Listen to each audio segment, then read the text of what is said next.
What's going on, party people? I'm Mitchell Renz. You're watching the Raiders Report, and we are live. If you're in the mood to talk about NFL free agency, you're in the right place because we got tons, and I mean tons of free agency things to talk about. One of the players that we're going to be talking about today here on the show is Trevon Merrick, and if you haven't already, make sure you go vote at the live poll. Do you want the Raiders to franchise tag Merrick because ESPN talked about the idea of the silver and black potentially franchise tagging our free safety? On today's show, I'll tell you whether or not I would do it.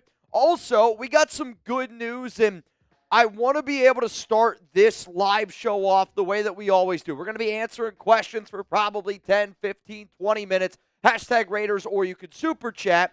And then, if you haven't seen, the NFL and especially the Raiders got some really good news today, and I'll tell you what that is.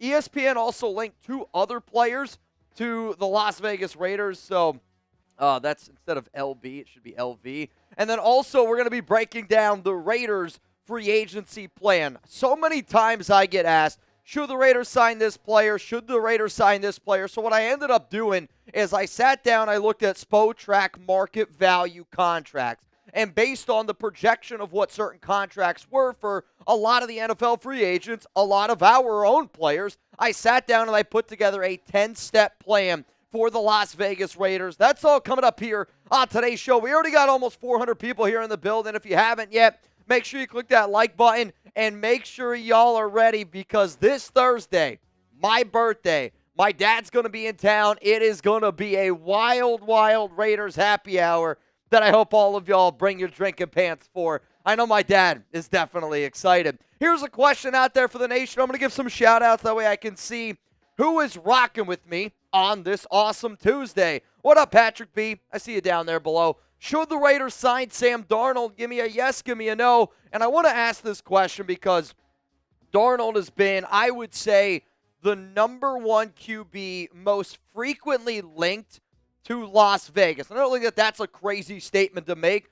But at the same time, when I think about what the Raiders could get Sam Darnold for, if you haven't seen some of the reports that came out over the weekend, it's all good. I hope everyone had an amazing Valentine's Day weekend. That's how I kind of handled it. And, you know, I didn't stay up to date on everything like I usually do because I was trying to show some love to my fiance, Alex. Yeah, Chugs, you already know. So on top of that, though, when you see the contract that he might get, I mean, we're talking north of $40 million per year. We have to revisit this question, and every time that there's new information, we have to revisit this question, right? Like, if I ask this question now, if I ask it next week, it's not the same as compared to when I asked it a month ago, and it's always going to change, and that's what the NFL offseason is. You can give an opinion. You can also change that opinion based on the new information that you're given, and I mean, right now, I see nothing but no's down below. I mean, I see Big Papa. I see King Shab down there. Trevor says no. Steven Gutierrez, Red Eye Nation says nah. I see Raider Prime. It's a lot of money. I am also somebody, though, that has sat up here and I've said that personally, I think the Raiders are the perfect fit for Sam Darnold. That I also believe that Chip Kelly would really help and be the best fit for Sam Darnold. But at the same time, if you spend that amount of money on a quarterback, you better make sure that he's the right guy. That's all I'm going to say, man. Speaking of quarterbacks, the Panthers, not anything to do with the Raiders, the Panthers and Andy Dalton have reached an agreement on a 2-year, $8 million deal. What that tells me, they're sticking with Bryce Young. Yeah. Oh, yeah. Which I think was always the case, but that is one of those where them bringing back Andy Dalton is just clarification again that they're going to stick with Bryce Young. The Raider killer. Yeah, literally, instead of the red rifle. I mean, that week 3 game, it was one of those where it was like, I hate to say I told you so. And I can remember when I put out that video, it's bad news that the Raiders got to go up against Dalton. People were clowning you. Dude, we were getting trolled on that video, which, you know, it's going to happen from time to time. We got a super chat coming in here from Steven Gutierrez. What up, Steven? And again, if anybody wants to skip the line, you want to get to the front, hashtag Raiders, or the way to do it like Steven did is the super chat. So I've been asked and kind of given this one a bunch, Steven. It's Ashton Genty and Justin Fields. I'll tell you this right now. I had a source tell me today, the Raiders are going to run the football a lot, right? Like, this is going to be a team that's going to pound the football a lot this offseason, and I'm not really, like, surprised by that text message that I received simply because Pete Carroll's always been somebody that wants to run the football. Chip Kelly does like to throw the ball down the field, but he's also somebody that likes to get the ground game going. When you look at the offensive line coach that the Raiders brought in, Pete Carroll's kid, Brennan, he's also somebody that really likes to run the football. As much as I love Ashton Genty, and I do think that Justin Fields is your best bang for your buck quarterback if you're trying to build everything around, right? Like, to the people out there that don't like Justin Fields and everyone's going, oh, Justin Fields is too risky. I don't disagree. Justin Fields is extremely risky. However, though, I do think if you're somebody that goes, Justin Fields is risky, but I also don't love any of the other quarterbacks in this year's class, I can make an argument that building around Fields could be the best option because if you don't love any of the other quarterbacks, right, and you want to go with Justin Fields, that then gives you the opportunity to build your offense, your defense as a complete picture the best possible way, and then, who knows, maybe you go find your quarterback in next year's draft class. But I don't love Genty at 6, though. I know that you don't love Genty at 6, and I'll admit, I think that there's better options out there. Like, if you told me you go out and you get a Justin Fields, I would say you better make sure that you have a great offensive line. Like, to me, I would put many offensive linemen as a bigger priority than Genty because, and I mean this, because you have to have a solid O-line for Genty to be successful the way that you want him to be successful. I was going to say, I mean, if you're a team that doesn't have a great O-line and you think Genty is going to just be like this amazing back, I don't think that's going to be the case. I mean, to me, he is a top 10 running back in the NFL right away, which, again, we're going to differ on that. You talk a lot about, the Penn State game, and the Penn State game was a bit of an eye-opener, I think, for the entire Boise State team. But he was facing 8-9 boxes the entire time. The problem with Genty, I don't even think it's Genty. It's how deep this running back class is, right? Like, I was going through and I was looking at a lot of the edge prospects, a lot of the defensive tackle prospects in this year's class. I mean, the DTs, the defensive line is staggering. I mean, it really, truly is. If you're the Raiders and you want to only bring back Adam Butler, wink, wink, nudge, nudge, what I would do, and then you could go out and find somebody of these, like, great defensive tackle prospects, go out and find some of these great running back prospects, I would say this year's draft at the running back position could be very similar to last year's draft at the offensive line, where we thought it was early to take DJ Glaze in the 3rd round. But do you remember the run of offensive linemen that just like randomly happened, and then all of these teams started taking offensive linemen? I could see that happening this year at the running back position because of how deep this class is, but also how top heavy. And then there's a little bit of a gap of, oh crap, there's not as many good ones. And then like round 4, round 5, I don't think is going to have nearly the talent at the running back position that I originally thought. Day 2, there's going to be a lot more backs taken. Let's go to Preston Rodriguez. Preston, thank you so much for showing love to the Raiders Report. What is Fields' price? Like 20 to 25 mil from Cameron Sproul. No. The funny part is, I mean, if you look at Spytek and if you look at PFF, Spytek has him valued at $6.4 million per year. So my question to anybody out there would be, let's say even it's doubled, right? Let's say even it's doubled because PFF has him somewhere, I believe, around 12. Justin Fields at $12 million, or Russell Wilson's projected contract, $38.7, or Sam Darnold's $40 million. Like, I think Sam Darnold is a better quarterback than Justin Fields, but is Sam Darnold at $40 million better than Justin Fields at $12 million? I don't know if he is. Well, and it's kind of like the thing of, okay, do we think Jalen Hurts is a top 3, top 5 quarterback? No. But with the amount that they pay him and his, contract per year, I think that makes Hurts a top 5 quarterback, and they're able to put so much around him. He's able to do so much because of his contract value and how good he is. Same thing with Mahomes. They're going to be able to retool this year because Mahomes is so good and they're not paying him a top 5 salary. Like, yeah. Do you know Dak Prescott's cap hit this year? No. Pretty sure it's like $68 million. Yeah, I mean, there's some crazy cap hits out there, and they're going to get higher and higher and higher. If anybody ever said they wanted to trade for Dak Prescott, they do not know ball. I don't disagree with that, right? But, I mean, I don't know his exact contract details if they were to, like, make a trade for him. But to any team out there, and the reason why Justin Fields is also an interesting option, again, there's risk in any quarterback the Raiders could bring in. But who's one QB and one offense and one team that I'd like to be able to replicate this offseason? It's Philadelphia. And if you build a team that's just that flippin' good from top to bottom, and you can go out, and it is a copycat league, I wonder how many teams try to copycat what the Philadelphia Eagles just did to the Kansas City Chiefs this past year. Go out and get a quarterback that is a run-first QB. Can you develop him into a passer? Because Fields is much better of a passer coming out of college than Jalen Hurts ever was. And I trust Chip Kelly to get the best version out of Fields. That's all I'm going to say there. Let's go to new. Would rather take Sam versus Aaron, locker room cancer. You know, it's going to come down to how much money Aaron Rodgers is going to be looking for. I saw a few videos out there, and we're good now, but, you know, the GOAT is what he goes by on social media, and I saw his one video. It was like, Aaron Rodgers is getting $84 million over the next 2 years. Like, that's just not the case. If you're looking at Rodgers' contract and you think that Rodgers is going to do what Russell Wilson did, it's not the same. And if anybody's telling you that, it's not the way that his contract is broken down. Does Rodgers get money? Yes, he does, but he gets the guaranteed money that he signed that deal. He was supposed to get $75 million guaranteed, and because of the way that the Jets kind of structured that deal, that $75 million hasn't been paid out to him yet. So when you look at a lot of that money, he's going to still get owed $49 million, and that $49 million is going to get paid to him, but it's not just in his bank account right away, which is why it's a lot different than the whole Russell Wilson contract from last season.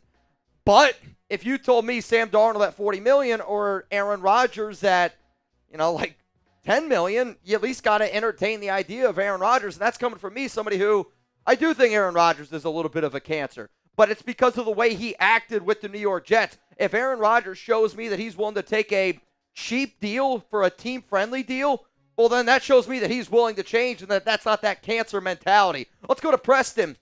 Also, hell to the no on Aaron Rodgers. I don't care if he was free. Let's shoot for J.J. McCarthy. Well, that's not going to happen. The only way that you're getting J.J. McCarthy is if the Minnesota Vikings end up sticking with Sam Darnold. And I just don't see that being in the realm of possibilities. I see McCarthy. You'll need to give up. I would guess if they make that move, they re-sign Sam Darnold. You got to give up the number 6 overall pick for McCarthy. Exactly. Yeah, I mean, and that's what it would be. You got to give up the number 6 pick for J.J. McCarthy. Maybe even the number 6 overall pick and like one of your thirds or fourths. I talked about that with somebody the other day because of the value of this year's draft. The value of this year's draft is probably one of the lowest in quite some time. You got to go back to the year Kenny Pickett was drafted at number 20 overall for Pittsburgh, where the top 10 picks, the top 5 picks, just don't have nearly the type of value that we've kind of been accustomed to seeing in years past. So just something to think about. I know J.J. McCarthy is a name that's going to get thrown out there, and I know McCarthy is a name that we have heard multiple times because of his connection with Tom Brady. This is also somebody that I knew that there would be rumors around him just in case the Vikings decided to go with Darnold. But we'll talk a little bit more about Darnold coming up here on today's show. Raider Jay, what up, man?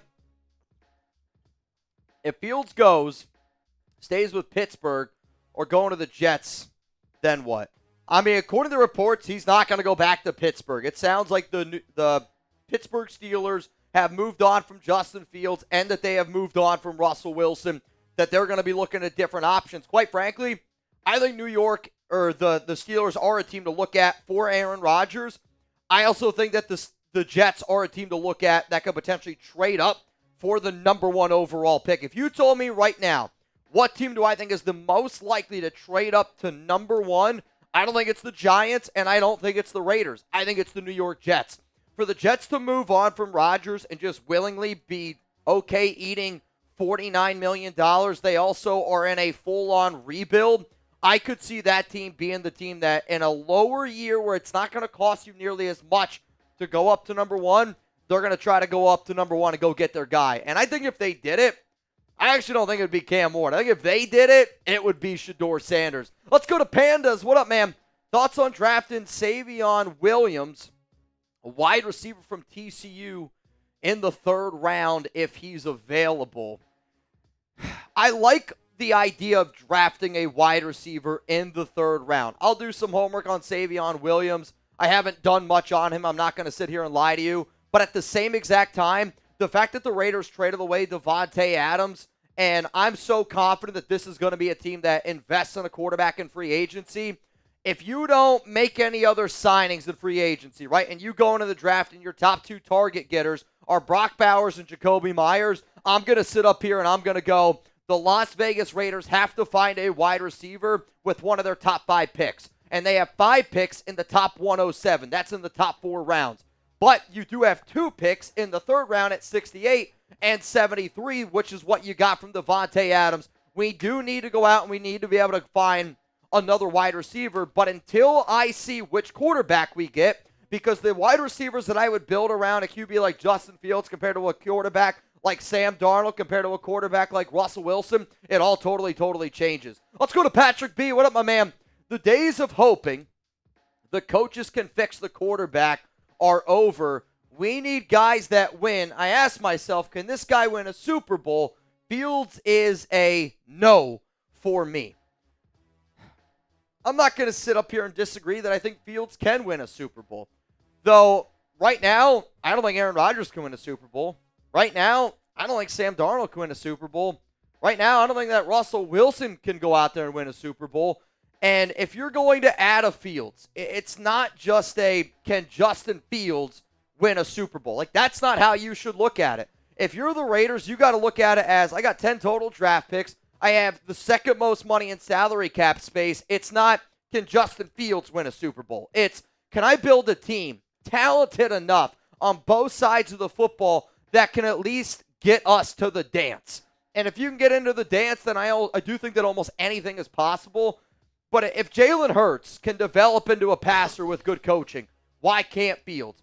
And the one thing that Fields has never had, and this is honest, is somebody that has done a great job developing a quarterback of his skill set. Arthur Smith can't do it. Luke Getsy was an absolute joke. I would make the argument that the Raiders are a great destination for any QB because Pete Carroll has done wonders with quarterbacks. Geno Smith, look at Russell Wilson. John Spytek has done wonders with journeyman quarterbacks as well. Tom Brady, look at Baker Mayfield. Then you got Tom Brady being able to teach somebody like Justin Fields. Like, the one thing that you cannot doubt is the athletic ability that Fields gives you. And if you're a team that wants to run the football, and it sounds like the Raiders are going to be a very run-heavy football team, you go out, you get yourself a good running back, you control the clock, you pound the line, you just dominate in the trenches, and then you don't need him to throw the ball as much. Again, at $6.4 million, which is what his projected contract is, the team that you'd be able to build around Fields would be special. And then if there is a quarterback in the 2026 draft, in the 2027 draft, you're hoping by that time the whole entire team is completed, and then all you got to do is find a quarterback. Again, no option at QB is foolproof. Like, there's not a single quarterback that the Raiders can bring in that's foolproof. The best bang for your buck option, I do think, is Justin Fields, but that's because I just believe so much in Chip Kelly and our offensive coaching staff. Let's go to Lost in Your Mom. Mitch, it's interesting your take on how we should go about the quarterback draft compared to Sanjit.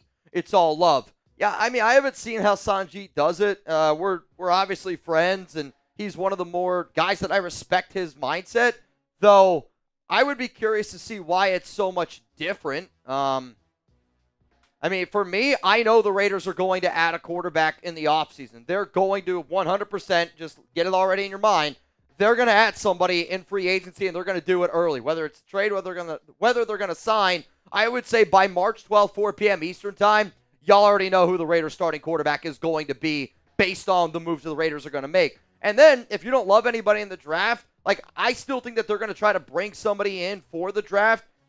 Dylan Gabriel's name was a name that was thrown out to me many, many months ago, and I haven't heard it, and then it got brought up to me yesterday. So Dylan Gabriel's going to be a name that I got to think about going forward. But what the Raiders do in free agency is totally going to dictate what they do in the draft. But that's just because they have so much money to be able to do all these different things, which isn't a bad problem to have at all. Let's go to Young Money. Why not trade for Joe Milton? Because he stinks. Where would you rank Joe Milton amongst quarterbacks? He's not top 40. So if you know that you're going to trade for a guy that's not top 40, what do you do with him? Where do you put Joe Milton? Right? I don't. If you wanted to bring in Joe Milton to be your tush-push QB, which I keep saying over and over again, that's a role that I could see him having on an NFL team. He's just not good enough of a passer to be able to get it done on a week in and week out basis. If you're bringing him in for like a 6th or 7th round pick as a project, sure, that's fine. If you're telling me you're bringing him in with the idea of him getting any playing time, I'm calling you crazy. Like if the Raiders went out and they signed Justin Fields, and then you told me, hey, would you want to trade Aiden O'Connell for Joe Milton straight up? Personally, I still think Aiden has more value than Joe Milton as a backup. Again, because I want my backup quarterback to be able to go out there and execute an offense. I don't know if Milton has the ability to execute an NFL offense. He's a great athlete. Nobody's going to deny that. But you trade for Joe Milton, you're giving up draft capital. You still have to go out and find another quarterback then. Like, if we're going to bring in a QB, I want to bring in a legit starter and draft a project. I don't want to trade for a project. Let's go to Cameron. Defense wins Super Bowls. If we brought in Justin Fields for 12 to 15 mil, then we put the other pieces around him, draft well, we can win the Super Bowl. Here's what we're going to do today. And this is going to be something that, I'm interested to see what you guys have to say. I'm going to go through and I'm going to do a Raiders free agency plan. And I'm not going to tell you who I have at that quarterback position.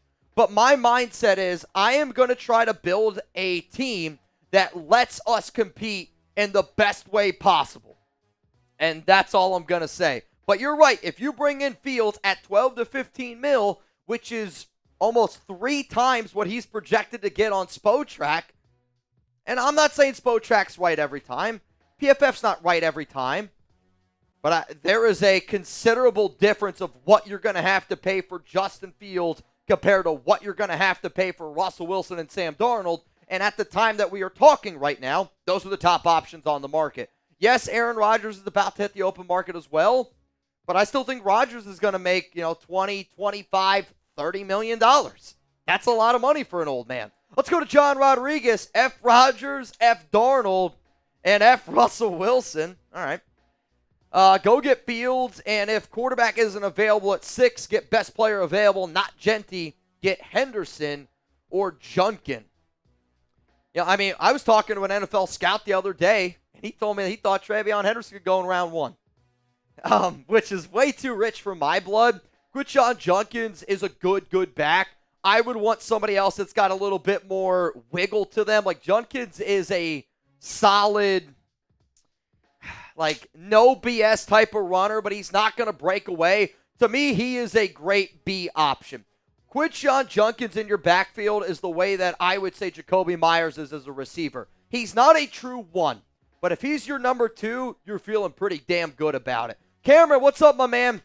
Another one coming in here, which is from Navman. From my man Navman. Large, massive box from Chat Sports today.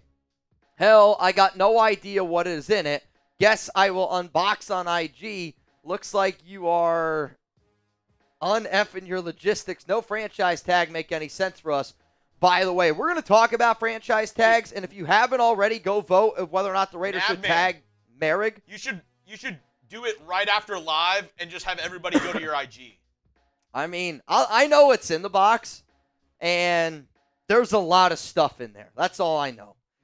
I actually don't even know all of the things that are in there, but I know it's a hefty box of stuff. There's a lot of goodies in there, man. I hope you like it because it's not just from me. I believe there's some other stuff there from Chat Sports people as well. Let's go to Jersey Boy Greaser. Fields, Travion Henderson, DK Metcalf, Jacoby, Trey, and Bowers could be a fun offense. Fields never got a fair chance. He will get it with the Raiders. The Raiders. He was 4-2 last season, and I know a lot of people are like, oh, he got benched. I don't know if necessarily he got benched because he was playing poorly. I think he got benched because Mike Tomlin wanted to go with a veteran option in Russell Wilson. But Fields did look better last year with Arthur Smith. And if you want to go with a true air it out, spread it out, run first offense, dude, that's the Chip Kelly offense. Like, with Fields, that is. If they wanted to go with the offense that they ran last year at Ohio State, I would say that's probably a little bit more of a Sam Darnold type of route. But when you got guys like Chip Kelly that can draw up X's and O's and put their players in the right situations, people called me crazy when I said I like the signing of K'Lavon Chasen because I believe in Rob Leonard and I believe in Patrick Graham. That turned out to be a good signing, and yeah, he only got 5 sacks, but it ended up being a really good move for the Raiders. I just have so much confidence in the quarterback minds on this offensive staff that I really do. I think any QB we bring in, they're going to have a career year. And if Fields puts it together, you can't teach the athletic ability that Justin Fields has.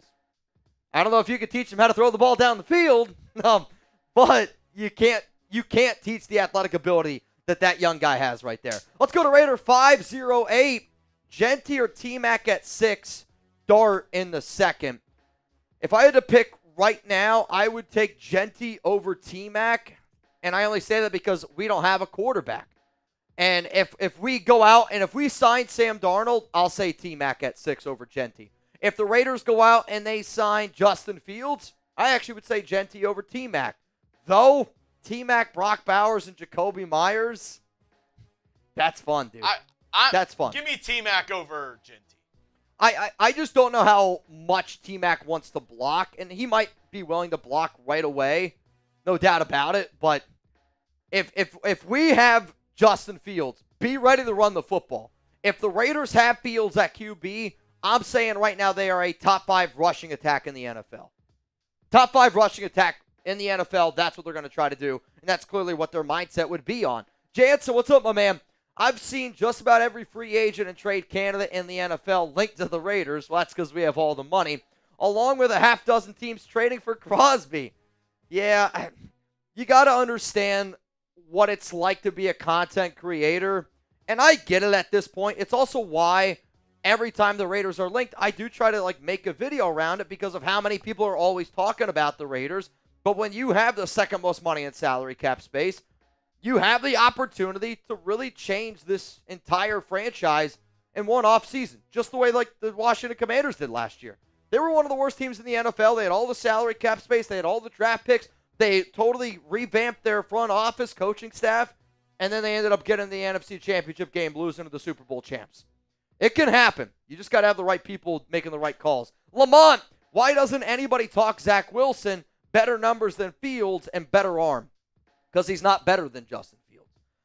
Zach Wilson, for one, is not a leader of men. And I will die on that hill to the day that I die. He just doesn't have the mental maturity to be a quarterback in this league. I didn't like him coming out of BYU.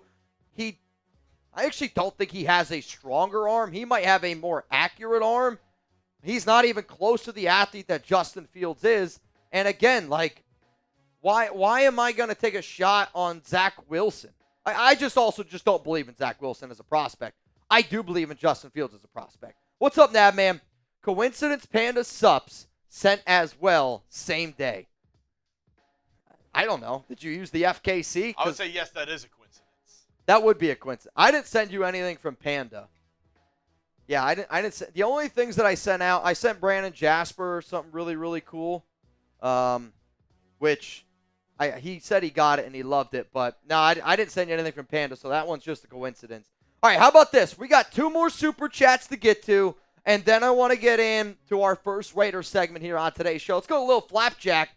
If we are sending Crosby to the Niners, we get Purdy. Would you do Crosby for Purdy in a first?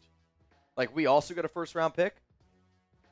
So we would get pick 11 and Brock Purdy. The first next year. Dude. A first next year, Brock Purdy for Max Crosby. You guys are probably going to hate me. I probably would. Because I don't view Purdy as a top 10 quarterback.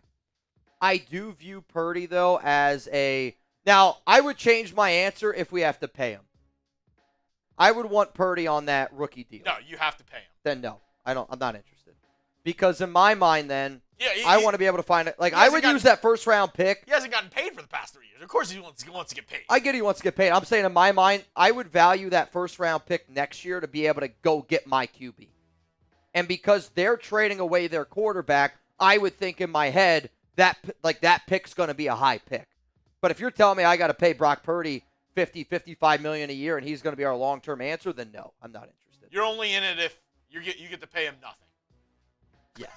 If I get a free quarterback that I think is a top 15 QB and I get to use that first round pick next year, because I think if you took away Brock Purdy from the 49ers with how this might, and I'm not kidding you, the 49ers, I really truly believe could be a bad football team in a year or two just because of all the contracts that they've laid out. That like Debo doesn't look good, Brandon Ayuk didn't look good. They got some older players, and when you give out contracts the way that they do, it can kind of backfire on you down the road. And I would, if they traded away Brock Purdy, I think that would be a no-doubt top 10 pick. So I guess my answer to this would be no. Cameron, if we get Darnold or Fields, should we trade out of the number 6 pick? It depends. It depends what is being offered to you, right? If, like, the more and more tape I'm watching on guys, if Mason Graham is there at 6, dude, I'm not going to lie. Like, I'm starting to fall in love with Mason Graham. And the more and more tape you watch on him, I might. If Mason Graham was in Dallas around my wedding date, Alex should get nervous because he's Max Crosby at a defensive tackle position where run stopping, like getting after the QB, his motor is it is incredible, the motor on that guy. Abdul Carter, if he's there at 6, I'm taking Abdul Carter. Mason Graham, like, there's just certain players that I'm not willing to pass up on if they're available to you at number 6. If it's like Shedeur Sanders, I think Shedeur is going to slide. I think he's going to slide a little bit. Last one. We can get Will Howard. He already knows Kelly's system. Maybe a situational draft day. Vikings McCarthy, depends on free agent signings. The problem with Will Howard, though, is I just don't think he's very good. Howard looked good in an Ohio State offense that had the most talent on the field every time they stepped on the field. And they still lost to Michigan. They did lose to Michigan. I mean, they lost 2 games this year, right? Will Howard did get better and better. I don't look at what Chip Kelly did and I go, Will Howard knows Chip Kelly's system. I look at the Ohio State offense last year and I go, Chip Kelly was able to win a national championship with Will Howard. If we're being honest, Howard to me is not somebody who's going to succeed in the NFL. If we're being honest, Ohio State made the championship game on their defense. Yeah. If they don't get that strip sack. And their running game. Like, their running game as well was phenomenal. And, like, you're throwing to Emeka Buka, who's going to be a first-round pick, the best receiver in the country, who I compare to Julio Jones, is on Ohio State's roster. Like, Jeremiah Smith. Smith. His offensive line protects him. For Will Howard, he was in a perfect situation. Like, and I get he looked good.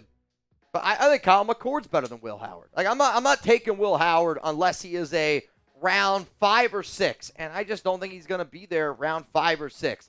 If the Raiders wanted to bring him in, I would sit here and I go, it makes sense because of the Chip Kelly connection. But I almost think it'd be like hitting a single. And I'm not trying to hit a single this offseason. I'm trying to hit a home run. I'm trying to compete for a Super Bowl. Raider Tone, I see your super chat. We'll get to that one and others after our first segment. Raiders get good news. I agree. And some good news for us. We can start once we get some more likes on the video. So we need to get to 215 likes. We're currently at 213. Yep. Can we get there? Run it up. Run it up, man. Rob Collins. I know a lot of people like Jackson Dart. I would rather have Jackson Dart over Will Howard. That's not all that close to me. Are you a Raiders fan to Rebel? Yes, he is. Rebel is a diehard Raiders fan. Giuseppe says, smash that like button. Coming up, the Raiders got some good news today. And it's news that maybe flew under the radar, and I get it. Excuse me. However, though, when you see the news that happened today amongst the NFL, you're going to sit here and go, that's a chess while everyone else is playing checkers type of mentality. And that's what we try to do once in a while, of just throw out different ideas that I want people to think about, because this is a show that I would want Tom Brady, John Spytek, and Pete Carroll to see. Because you got to be thinking chess when everyone else is playing checkers. You got to be thinking long term. And if you're not thinking long term, well, then you're not doing the right things that you should be doing this offseason. So coming up here, I'm going to tell you the good news the Raiders got, and then we're going to talk about whether or not Las Vegas should franchise tag Trevon Merrick, because it sounds like ESPN wants the Raiders to.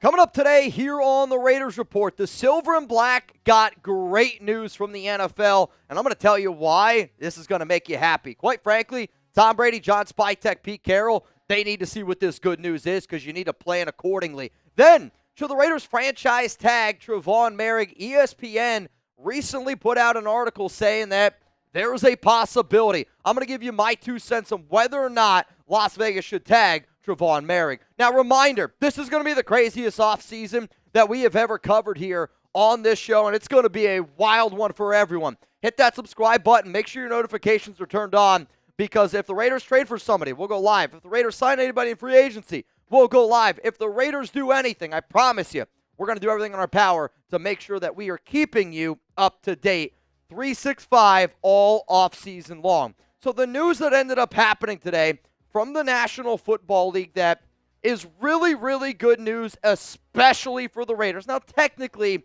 it's good news for all 32 NFL teams, but specifically the Raiders, this is perfect flipping timing. So this tweet comes in from Brett Coleman, and he said this: the salary cap is going to explode again, and it's all because of this change in how Nielsen measures ratings. Starting this year, they are leaning into using data directly from smart TV manufacturers to measure viewing habits in addition to the traditional at-home panel method.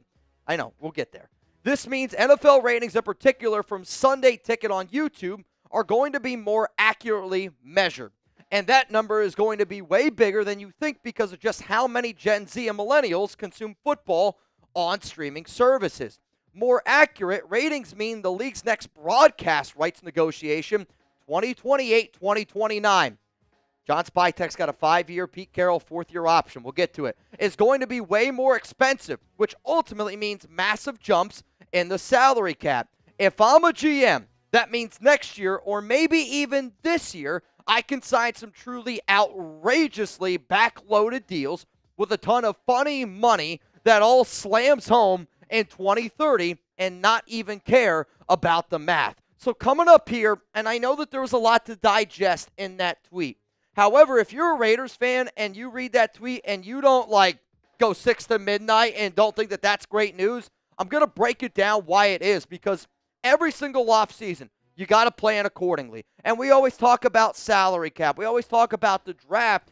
But one of the most important things about being a great leader, whether that's a GM, a head coach, a guy like Tom Brady, they always say you got to have a 5-year plan. When the Raiders signed John Spytek, they put him on a 5-year plan. When the Raiders went out and hired Pete Carroll, it's a 3 to 4 year type of window. And when you look at that window, this lines up perfectly for the Raiders. So here's the first reason why it's great. This is going to be a team that's aggressive. How many times have we heard this offseason how aggressive the Raiders are going to be? I mean, I hear it all the time. And when you have the amount of money that they have, they are going to be aggressive. So the fact that you can be aggressive this year, and as that tweet said, you can backload contracts, right? You can add void years. You can add some ridiculous funny money.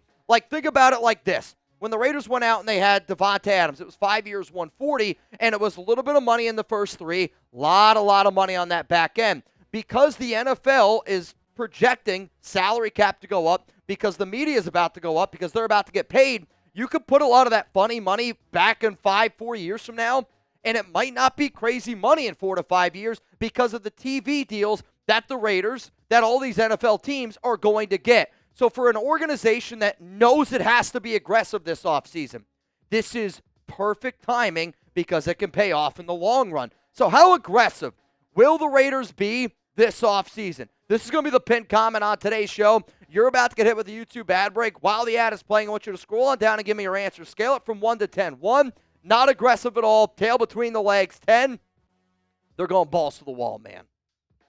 To the window, to the wall, to the sweat drop down Pete Carroll's balls.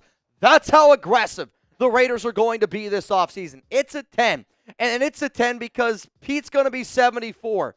I don't know if y'all know that. And this is going to be a team that doesn't have time to wait around. Because this is a win-now flipping mentality, and because of all that backloaded deals, the Raiders are going to be throwing out some crazy contracts this offseason. Let's go to the next reason of why it's great for Las Vegas. The Raiders have a lot of contract extensions and restructures that they could potentially do. Think about how often we've talked about Max Crosby's contract extension, Colton Miller's contract extension, Jacoby Myers' contract extension restructure.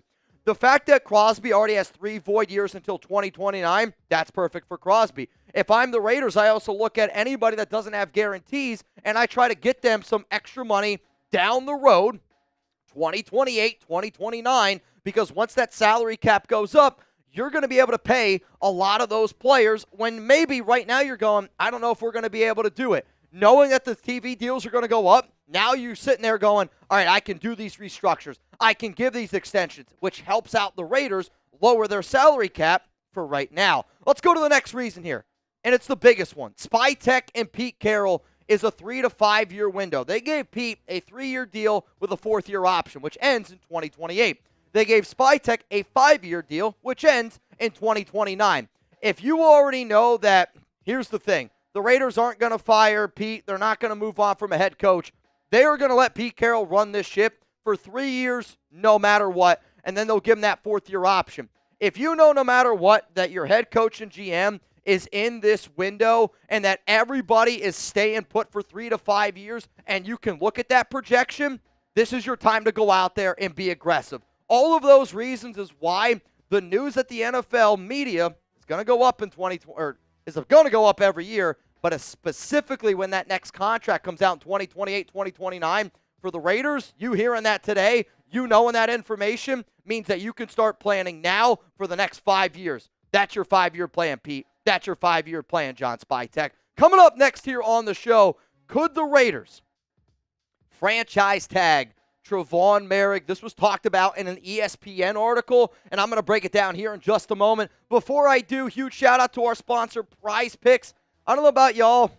I kind of miss being able to use Prize Picks for football games, but you know what? Basketball's here. Baseball's right around the corner. And if you go to prizepicks.com/CLNS, just make sure that you use code CLNS because they are America's #1 daily fantasy sports app. PrizePicks also offers weekly promotions that can lead to big payouts like Taco Tuesday. Each Tuesday, PrizePicks discounts select player projections up to 25% to provide even more value for your lineups. PrizePicks puts their members first, so all withdrawals are fast, safe, and secure. When my picks hit, I can get my money in as quick as 15 minutes. Download the app today. Use code CLNS to get $50 instantly when you play your first $5 lineup. Sign up today and get $50 instantly when you play $5. You don't even need to win to receive the $50 bonus. It's guaranteed. Download the app today. Use code CLNS to get $50 instantly. Now, I'll be real. This is not my lineup.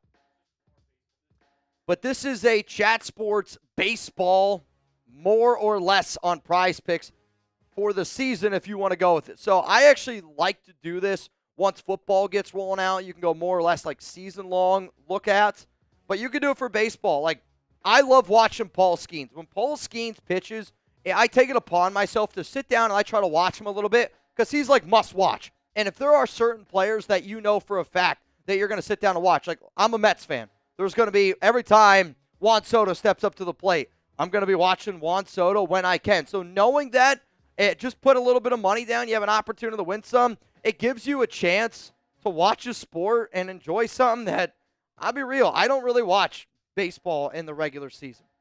I watch it in the playoffs. I watch playoff basketball. If Prize Picks can make me watch regular season baseball and regular season basketball, if you are actually a hoop head or a seam head, you are going to really love Prize Picks. So that link's again down in the comments, down in the description of today's show. Darren says the Mets suck. Darren, you stink. Coming up, could the Raiders Franchise tag Trevon Merrick. Darren, it's all love, man. But this is going to be a topic of conversation, and I only say that because the NFL franchise tag window is opened today, and it goes all the way until, I believe it's like March 4th, 4 p.m. Eastern time. And in an article by ESPN, this is what they had to say about the Raiders using the franchise tag in 2025. The Raiders have used the tag on only 6 players in club history. Most recently, Josh Jacobs in 2023. Safety Trevon Merrick is among the few free agents the Raiders could try to retain. Merrick is expected to generate interest in free agency after posting career highs in tackles, passes defended, and quarterback hits. However, the franchise tag for safeties is close to $20 million more than Merrick's projected market value. So when you think about how much money it's going to cost, if the Raiders wanted to tag Merrick, it's going to cost them $19.6 million in 2025. That's a lot of money for a safety. The franchise tag window, again, 4 p.m. Eastern time, even though ESPN believes that the Raiders could tag Merrick, and we all know, he's a really good player who I did think got better and better and better, and he struggled a little bit early on, but I think he struggled because he had to deal with Paul Gunther's defense, then you got to deal with Gus Bradley's defense, and now you get to go out there. Though, I actually don't think he dealt with Paul Gunther's defense. I don't think that he did. He dealt with Gus Bradley's defense. Then he gets a brand new defense with Patrick Graham.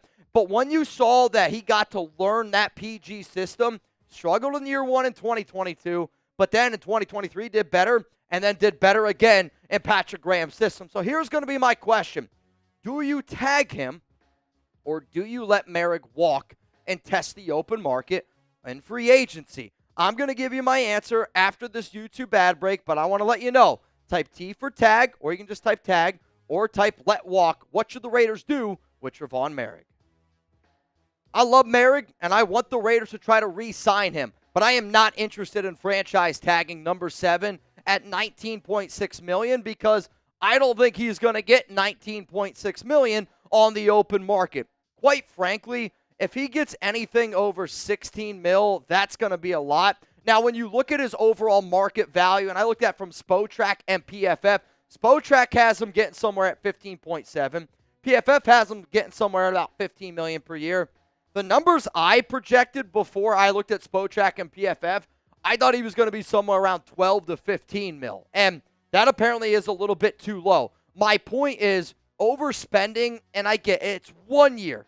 Franchise tag, 1 year Merrick. I'm just not going to do it because you're going to be able to get Merrick on a cheaper, discounted per year price. And also at the age that he is, he's a young safety. I'm trying to bring in Merrick for the long haul. Like if I make this deal, I want to try to bring Merrick for 3-4 years. You put him in there with, Pete Carroll, the longevity. You also have him tied in with John Spytek.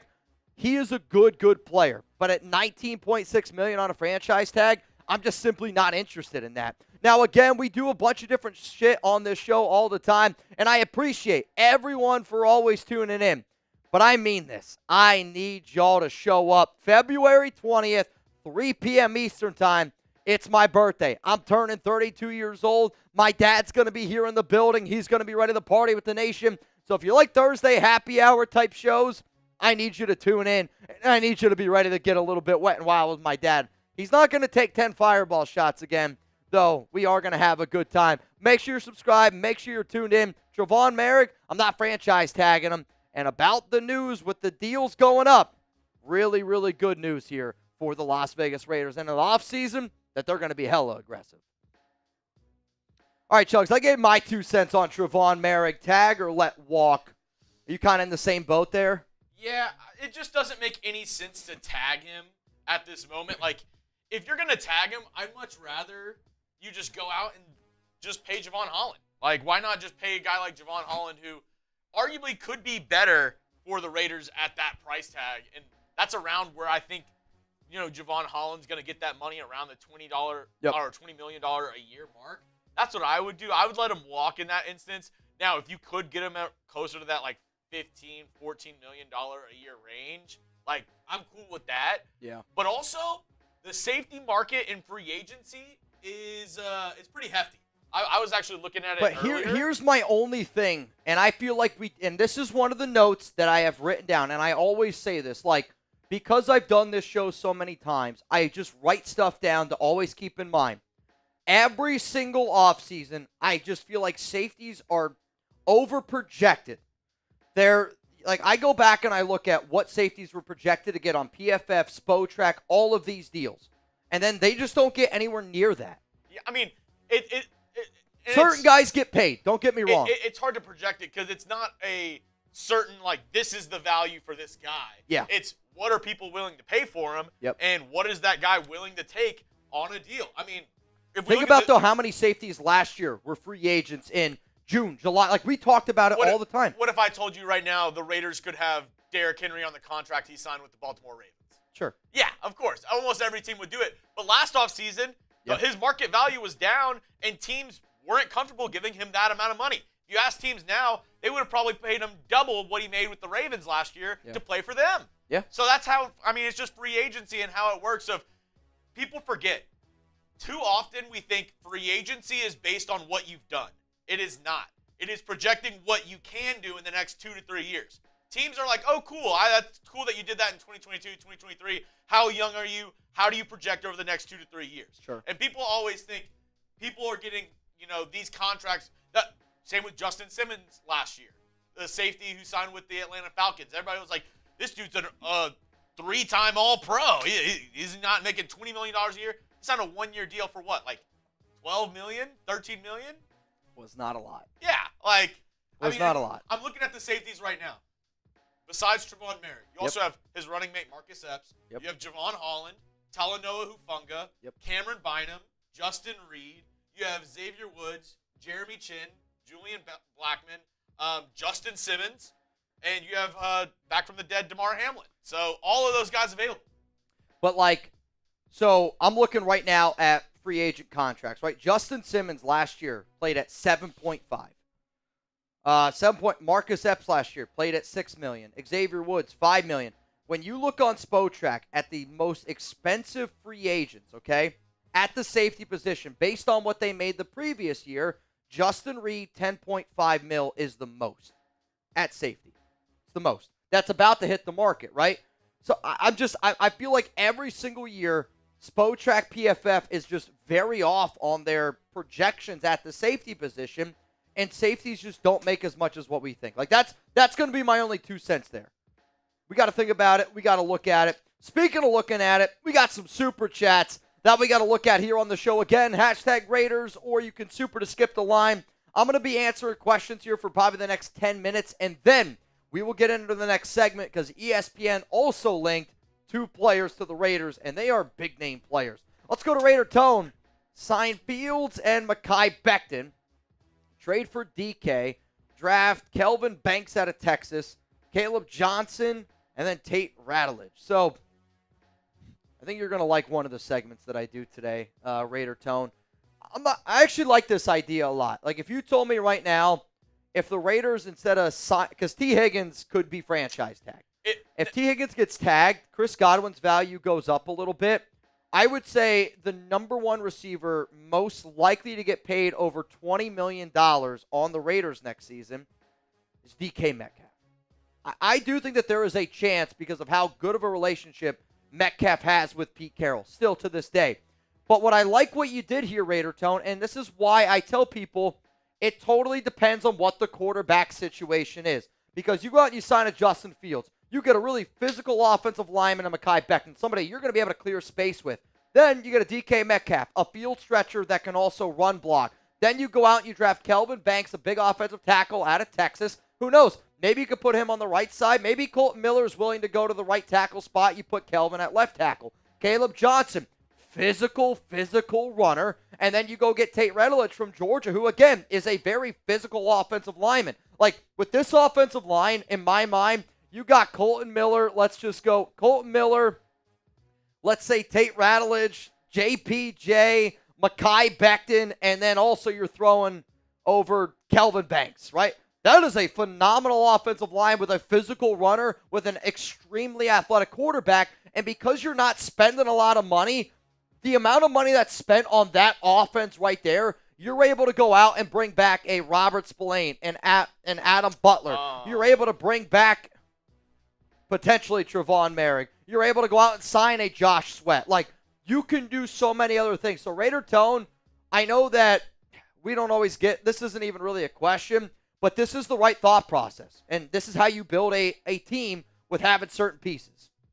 What? And very interesting by the NFL. What? Did you see what did you see that what just popped through? No. Not any major news.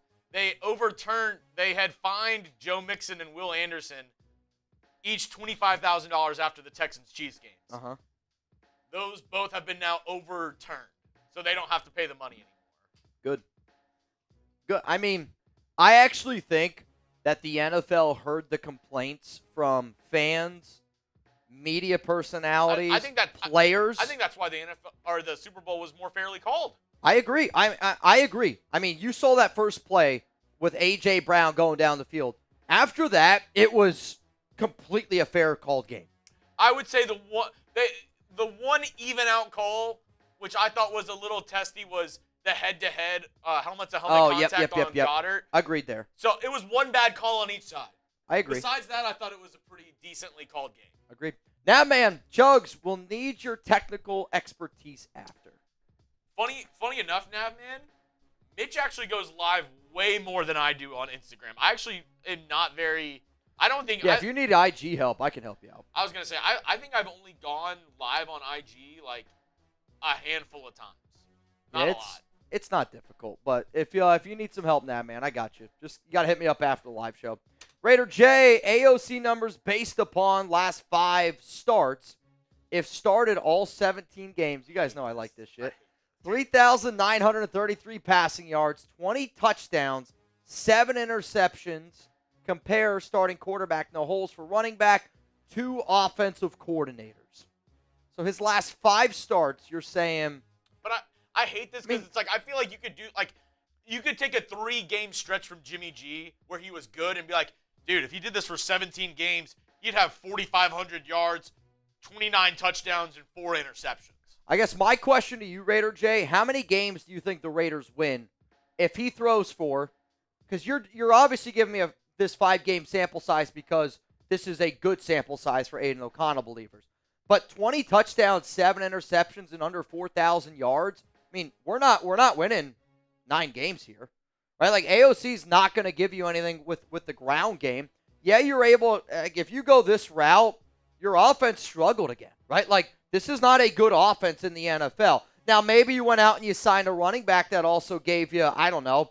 You better hope your running back's giving you 15 to 2,000 total yards of offense, and you're hoping that they're chipping in 15 to 16 touchdowns. But, like, if you're asking me, like, if you're trying to prove a point of why we should stick with AOC, if anything, you're kind of doing the exact opposite for me because after the year that we just had and how bad we were, I don't want that. I mean, I want to actually have a chance to compete for the playoffs.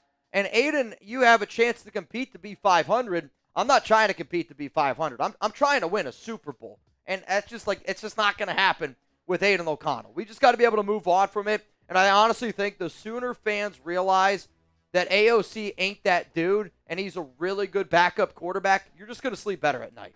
Like, it's the truth.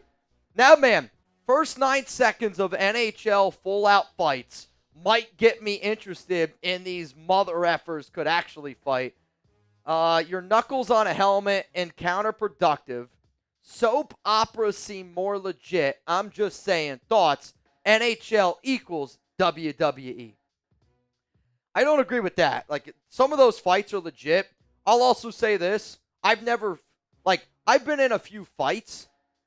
My fights are more wrestling is how I would describe it because I take people to the ground. I would say you have an old saying, and I'm going to add to it. Mitch always said, you know, your thoughts growing up were never get in a fight with the farmer. Farmer or wrestler, you don't do it. I'll add hockey players into that. These dudes are some of the toughest MFers out there. Dude, on their injury report, they don't even do specific injuries. If you have a broken ankle, it just says lower body injury. Yeah, I mean, hockey players are a different breed, and I respect hockey players. But also, one of my really good friends played semi-professional hockey, and he used to always tell me how hard it was to fight in a hockey game, because think about how many fight videos you've seen of people, right? Chugs broke his wrist because he didn't know how to properly throw a punch. And I'm not trying to throw you under the bus, but like, Thanks. well, if you don't fight all the time, like, people I think expect to see UFC fighters, professional fighters go out there. Hockey guys aren't professional fighters. On top of that, you don't realize how much you use your legs when you are trying to throw punches. And doing that on ice and skates when you're not a professional fighter, I think it just makes you look unathletic because you're not a professional. If a hockey team just signed John Jones just as the fighter, like he just goes out there and just... I mean, there are some hockey teams that they do employ guys that they go out there and they just beat the shit out of people. Bash Brothers. The Bash Brothers. Knuckle puck time. What up, John? Just like you say, thank you for busting your butts every day. Thank you, Mitch and Chugs. Things are looking up. Go Raiders. P.S. Hit that like button, fans. Let's go, John. Honestly, John, I appreciate that a lot. And, you know, I was actually talking to Zalesbo about this over the weekend.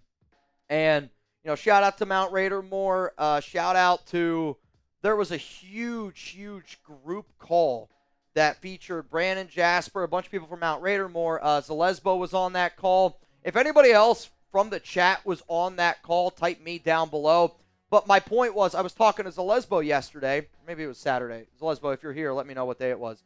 And she was like, you know, Mitch, thank you so much for the community that you've been able to build and making all that possible. And I replied back to her, I go, yeah, the Raiders Report has, like, helped create a lot of relationships, but it's also because of, like, this comment here, John. It's also because of Nabman. It's because of people like, you know, Zalesbo, she's down there in the comments, taking time out of their day to just show love to people that watch this show, which is why we've been able to build such a and it's an amazing community here. Where we're so much now more than a YouTube channel. We're a community, and we have tough days at work, just like y'all have tough days at work. And today wasn't a tough day for me at all. It's not what I'm saying. But every single day, you know, you sit there and you wonder, like, why am I doing what I'm doing? You get a message like this, man. It does. It goes a long way, so I appreciate it. Let's go to Nabman. Nice haircut, Chugs. I mean, I saw Chugs walk into work today, and I said, oh, man. Crispy. He's, your haircut makes me miss my fade. I probably think about once a week going back to the fade, because I like the way that it looked like with my beard and everything. Long hair, it's just so much more difficult to manage. Again, I actually don't even like it as much. Oh, Alex likes it. No way. What? 49ers have released veteran linebacker Demetrius Flanagan-Fowles. While the Eagles released veteran center Nick Gates. Wow. Dude, that's crazy. How many people have ever heard of those names before? Jersey Boy, Chase Young, Kuntz, or Chasen, pick one to sign. See, here's the problem. I don't think Malcolm Kuntz is going to get nearly the amount of money that Spotrac and PFF projects for him. Spotrac and PFF have Malcolm somewhere between $18 to $20 million. Call me crazy. If it's 18 to 20, I'm out on that. The name that I would pick out of this list of three, who? Give me Caleb Vaughn. Caleb Vaughn Chasen. That's who I was going to pick. Call me crazy. Even if it's like Kuntz is like 15, 16, I think you get Chase on around that $8, $9, $10 million a year mark. Spotrac has Caleb Vaughn Chasen projected at 3.4. Oh, yes. Every single day. And I actually do think that Chasen gets a cheap deal, and I actually think that he's going to sign a cheaper deal to go back to the Raiders. Think about Caleb Vaughn Chasen's career. There was a point this offseason where he wasn't on an NFL roster. Former first-round pick. He's got talent. And when you see coaches that can put it together like Rob Leonard and Patrick Graham, the reason why I believe in Caleb Vaughn Chasen and why I was excited about the signing was because I believe in Rob Leonard and Patrick Graham. The reason why I would be excited about a Justin Fields signing is because I believe in Chip Kelly, Pete Carroll, Tom Brady, John Spytek, and Greg Olsen at quarterback coach. Chase Young, 17. Taino makes a good point. He said, I saw Kuntz would rather take a one-year prove-it deal than a two-year deal at this point. Would you be okay with that? Because maybe. That does make more sense for him saying, you know, I believe in, like, that's 100% betting on yourself, saying, I believe in myself. Sure. 1-year deal. I re-hit the market next offseason, and I can cash in. Because, I mean, that was his – apparently, from everybody inside the Raiders locker room organization, and Mitch can attest to this, people were saying during minicamp, during preseason, that Kuntz looked like a dog. Yeah, I mean – that he was going to ball out this year. And if I'm Malcolm Kuntz and I want to take that 1-year prove-it deal, I'm taking that with the Raiders. You know what I mean? Like, yeah. I would want to play on the Raiders, and I would want to go to a spot where I played the best football of my NFL career, and I get it, 9-game sample size. And it's not – Antonio Pierce didn't make Malcolm Kuntz what he was. It was Patrick Graham. It was Rob Leonard. It was a lot of those dudes. So this one comes down to money. But I would say 3.5 for K'Lavon Chasen is the route I would go. If you told me I could get Malcolm Kuntz 1 year, $12 million, I would take Malcolm Kuntz because that's actually the route and the number that I think Malcolm's going to be around. I think he's going to be around $12 million. What up, Melly? If Hendon Hooker was coming out of college this year, would be QB 1, 2, or 3? If so, should we trade a day 3 pick for him? Can I be real? Well, the problem with this question is if you're saying Hendon Hooker's coming out now, he's like 27 years old. And because he's 27 years old, he actually wouldn't be the 1, 2, or 3.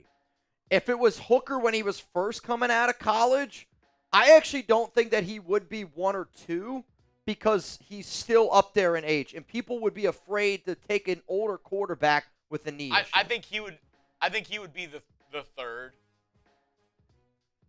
I mean, let me see. He'd be in conversations for the third. I mean, he's 27 years old, which means he came out when he was, 24?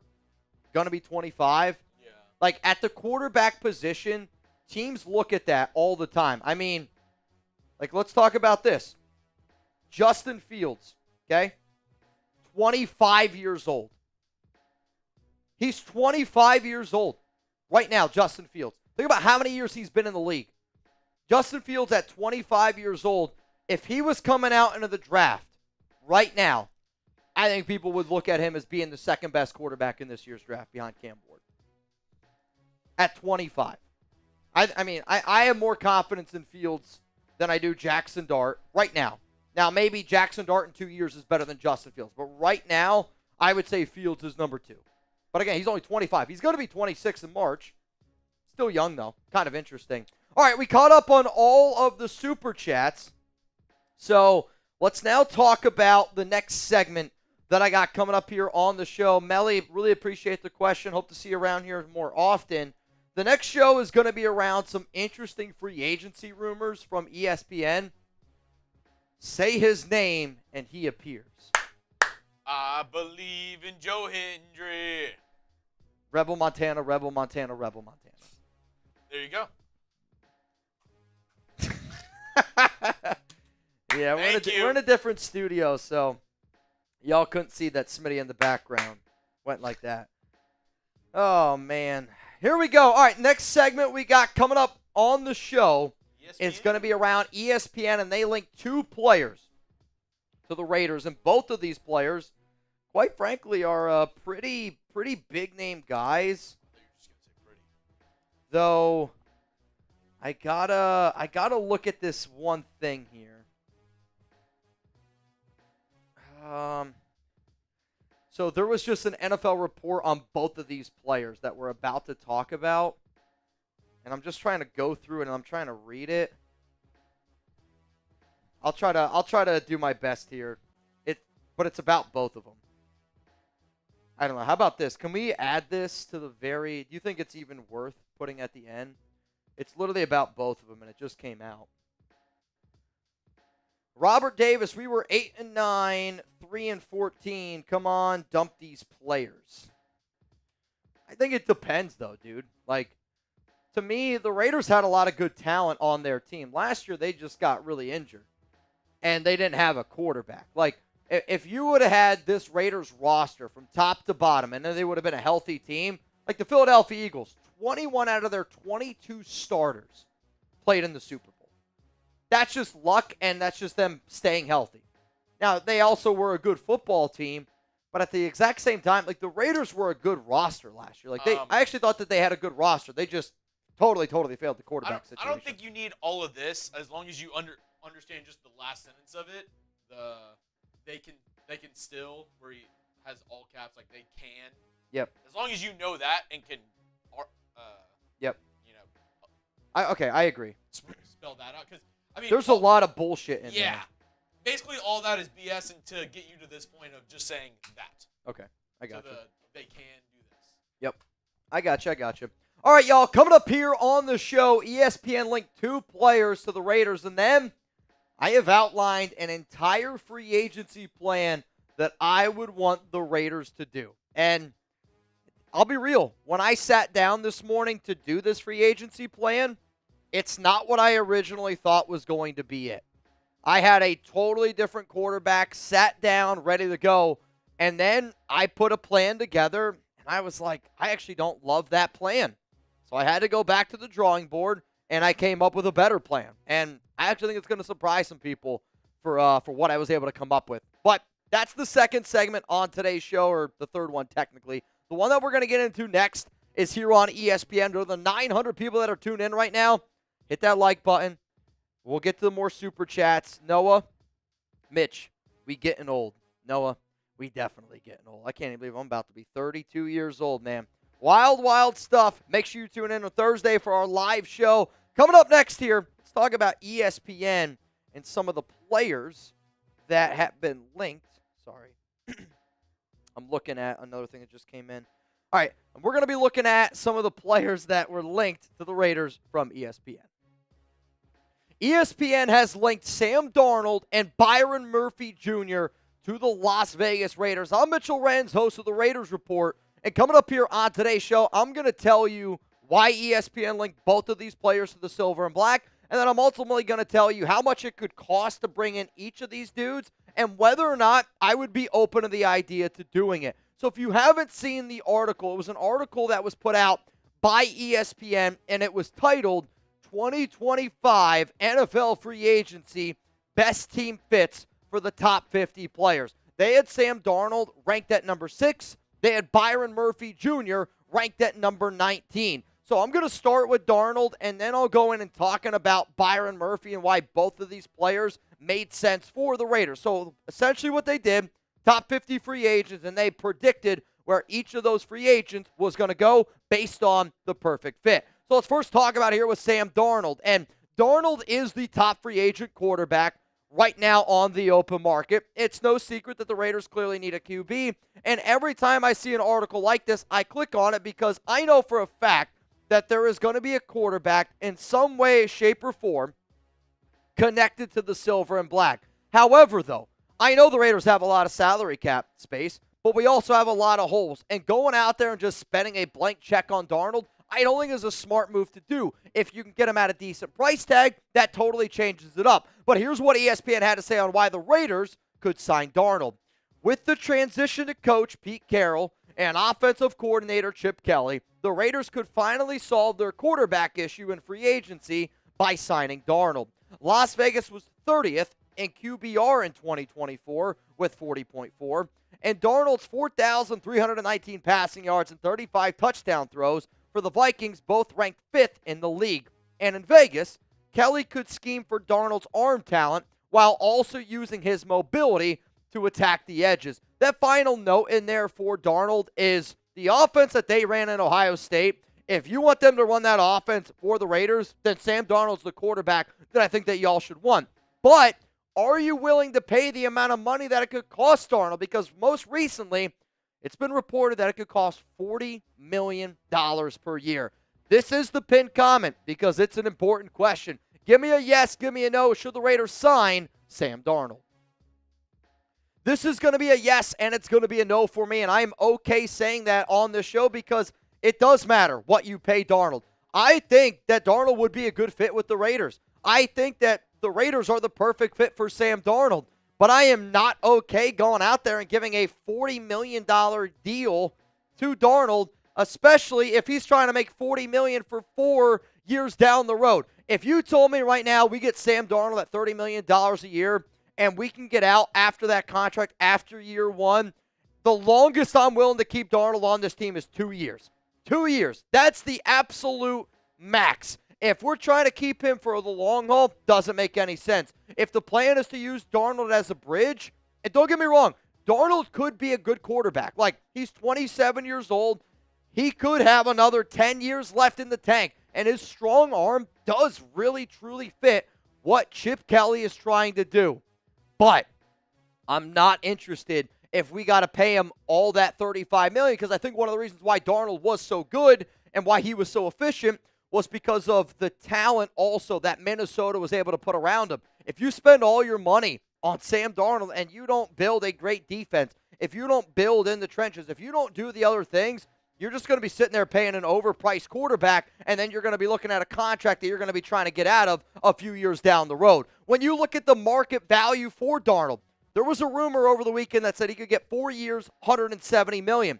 Spytek has him at 4 years, $160, so $40.1 million a year. PFF has him at about $41.3 million per year. The number that I have been looking at is about 3 years, $100 million. Now when I look at these projections, I could sit up here and go 3 years, maybe 110, and you give him $60 million guaranteed, but you're able to get out of that contract after the second season. He had a phenomenal year last year, right? I'll say this. 35 touchdowns is not a fluke. You don't see NFL quarterbacks throwing for 35 touchdowns, 12 interceptions based on fluke. Was he in a great system? Yes. Did he have talent around him? Yes. No doubt about it. But, okay, do I think that he's going to throw for another 35 touchdowns? I'm not sure. But Darnold does really, truly kind of remind me of the whole Baker Mayfield conversation I was having. And John Spytek did wonders with Baker Mayfield. What if they could do wonders with Sam Darnold? I will admit this. The Raiders are the perfect team for Darnold based on John Spytek, Tom Brady, Chip Kelly, Pete Carroll, the overall offense that this team is going to run. And if Darnold truly believes in himself, I think that the Raiders are a place that he should want to go play for. But at $40 million a year, I just can't wrap my mind around paying a QB $40 million a year when he is still unproven. One good year is good. One good year, though, does not prove 3 to 4 years of big-time quarterback money. One good year, I'll give you what that deserves in the NFL to me, which is 1 year definitely guaranteed, 2 years maybe guaranteed. That's what I'm thinking about there for Sam Darnold. Before we get into Byron Murphy, for those that do not know, my birthday, we are partying here on the Raiders Report Thursday, 3 p.m. Eastern Time. We are starting 1 hour early. I have dinner, and I got plans afterwards with my family who is in town, which I don't often get to spend time with them, but my dad's ready to party with the nation. We are going to do 3 segments, and it's going to be 90 minutes of just Raiders content. And then the final hour, maybe final 90 minutes, get those drinking pants ready because we're going to be partying with my dad, and y'all know my dad knows how to get down. Let's go to the next thing here. ESPN also linked Byron Murphy Jr.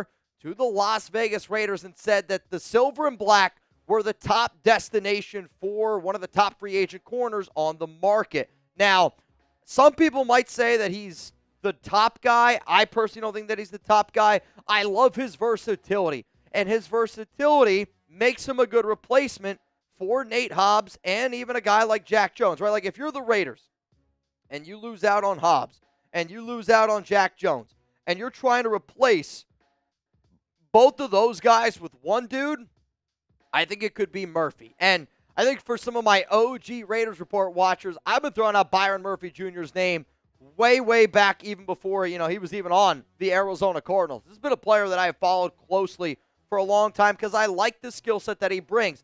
Did have a little bit of a down year in 2023, but really showed that he was able to bounce back in 2024. And knowing that you have so many holes and players that you're probably going to move on from. Nate Hobbs, free agent. Darnay Holmes, free agent. Sam Webb, Kai Blue Kelly, exclusive rights free agents. Jack Jones, you can cut him and save $3.3 million. The Cameron Richardson, 4th-round rookie from an old regime. I need to make sure that we are putting somebody proven next to Jacorian Bennett, who, yes, had a good year too, but is still an unproven commodity, and I want somebody that offers me that versatility because I know how important that is in a Patrick Graham system. Here's what ESPN had to say on the Raiders going out and getting Murphy Jr. The Raiders need more ball hawks in the secondary, and they could lose safeties Trevon Merrick and Marcus Epps and slot corner Nate Hobbs to free agency. Murphy's 6 interceptions last season, tied for the third most in the NFL, and he has 14 over his 6-year career. With the ability to play on the perimeter or in the slot, 259 snaps in 2024, Murphy has the backfield vision and short area speed to close on the ball and make an impact for Las Vegas. He's a clear upgrade for a defense that finished with only 10 interceptions in 2024. I want the Raiders to be able to get pressure by bringing 4, okay? And for anybody that watches the show, it's not a secret. If I'm the Raiders, I am investing very, very heavily on my front 4. We got to be able to get pressure and using that front.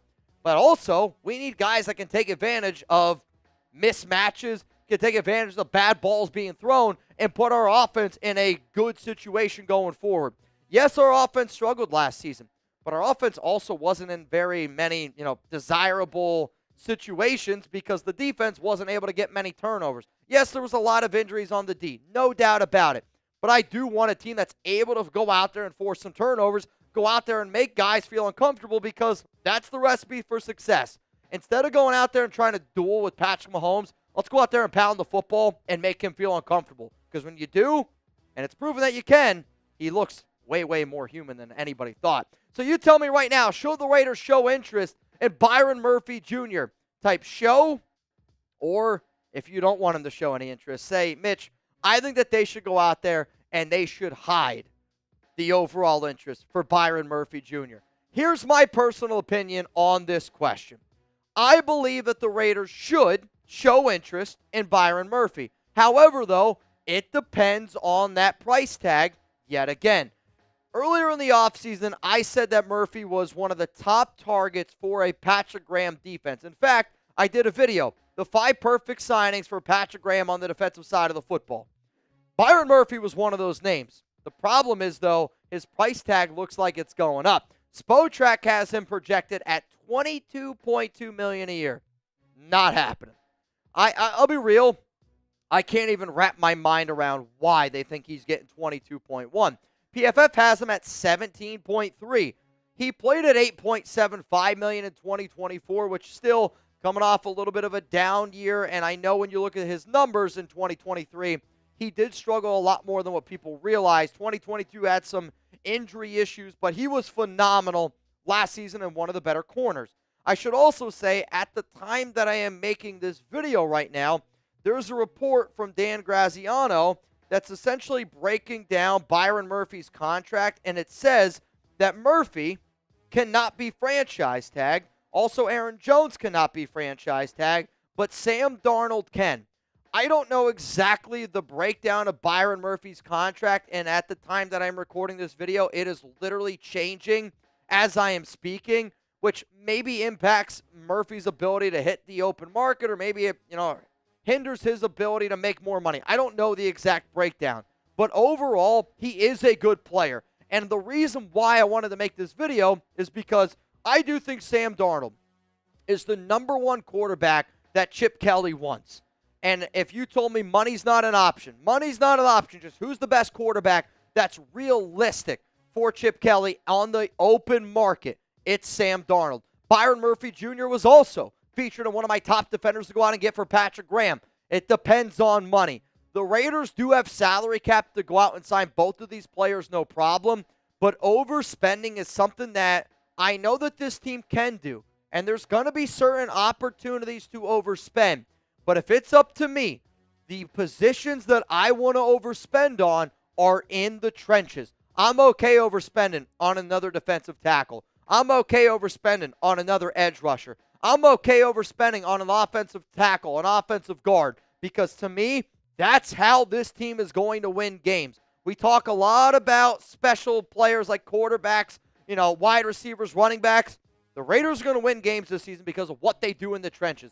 That's where I'm okay overspending. But these two names definitely are going to be names that Raider Nation needs to keep in mind, because they're going to continuously be linked to the silver and black. If you had to ask me which one do I think is more likely to join the Raiders, Sam Darnold or Byron Murphy, I'm going to sit up here and I'm going to go Sam Darnold's the more likely option. So let's play a game here. If you had to pick one, Sam Darnold at $40 million per year. Let's just say 3 years, 40 mil. Or Byron Murphy, 3 years, 20 mil. So, $20 million a year for Byron Murphy, $40 million a year for Sam Darnold. Which way you going? That's tough because I think it's a little bit of an overpay for both of them, right? Like, I agree. I mean, at the end of the day, quarterback's way more important. So I would type my S to my D. Yeah. Over my BM. I see Raphael says BM. I got some SDs coming in from PG, My Guitar. Now, BM from Navman. Now, if it was 1 year, $40 million, or 1 year, $20 million, I'm taking the 1 year, $40 million, 100%. I'll be real. I take the Sam Darnold route here. If it was 1 year for 40, I take Sam Darnold. If it was 2 years or 80 or 2 years for 40 for Byron, I would 2 for 40. I'd probably still take Darnold. And I agree with you where I do think it's an overpay, but I would rather get Sam Darnold. Richie says neither. Neither. Yeah, Richie, there you go. Or you could get Justin Fields at 6.4, and you could get, like, when you see the market value that Nate Hobbs has, it's going to blow your mind. And I actually couldn't believe how low of a market value Nate Hobbs is projected to have. When you see it, it's going to surprise you. If you don't already know it, it's going to surprise you. Noah, Mitch, we getting old. Noah, it's actually kind of hard to believe at times that I'm going to be 32 years old. And I know for some people that's very young. For others, that is definitely old, but... That's a fourth of your life. What? 32. A fourth? Something ain't math in there. A third? Depends on how you're living. I'm not some tiny Asian woman. I feel like only Asian people live to like 120. You're like 80 max for me. If you told me right now how old I think I got a shot at 90. But 80's probably going to be that number for me.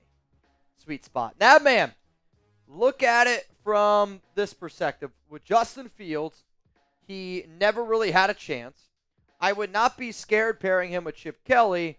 Best case scenario, no, but damn, I would be okay with that this year. I agree, dude. Like, Sam Darnold makes me feel weird, but I could also be excited about it. Russell Wilson won a Super Bowl with Pete Carroll, but I also feel weird about it. Justin Fields, I could be excited, but I also feel weird about it. Like, there is not a quarterback that the Raiders could add that doesn't have some risk involved. And if you think that there is, give me a name, because I'd love to know who it is. Trade for Matthew Stafford. You're trading away probably a second-round pick, and you're paying a quarterback who's 36 years old, $45 million. That's risk. Aaron Rodgers, getting up there in age. There's risk there. Geno Smith, risk. Kirk Cousins, risk. There is not a single quarterback that provides, I would say there's not a single quarterback that provides lower risk than Justin Fields based on the money. And I can't think of who it would be. Zero Cool says Andrew Luck from retirement. The problem with that is you got to trade with Indianapolis. If Andrew Luck comes out of retirement, you got to trade with the Colts because he's still under contract with the Colts. Not the Raiders, you do. Yeah, you do, specifically. Likelihood that Carroll Spytek have to settle on a Minshew-level free agent, did our best. 0%. And I say 0% because... That's why they were brought in. Exactly. Like, for the Raiders, they bring in Pete Carroll. They bring in John Spytek. They have a plan. You don't give Chip Kelly 3 times what he was making at Ohio State. You don't give Chip Kelly the largest offensive coordinator job, money-wise, in the NFL unless you're going to go out there and try to do everything in your power to go get a quarterback. The problem with the Minshew signing was it just didn't make any sense. Like, Minshew didn't move the needle. The Raiders were actually worse with Minshew on the field, but when Minshew was signed, we were all going, the Raiders are the exact same team. With Minshew out there or with Aiden O'Connell, they're going to go out there and they're going to get you an upgrade, right? Like, we knew Minshew wasn't a top 20 quarterback. I don't know if Justin Fields is the top 20 QB. I don't think that he is right now. but I think that he might be able to be with Chip Kelly. Like, he might be able to be with Chip Kelly. I'll say this. Aiden O'Connell with Gardner, or Aiden O'Connell with Chip would be better.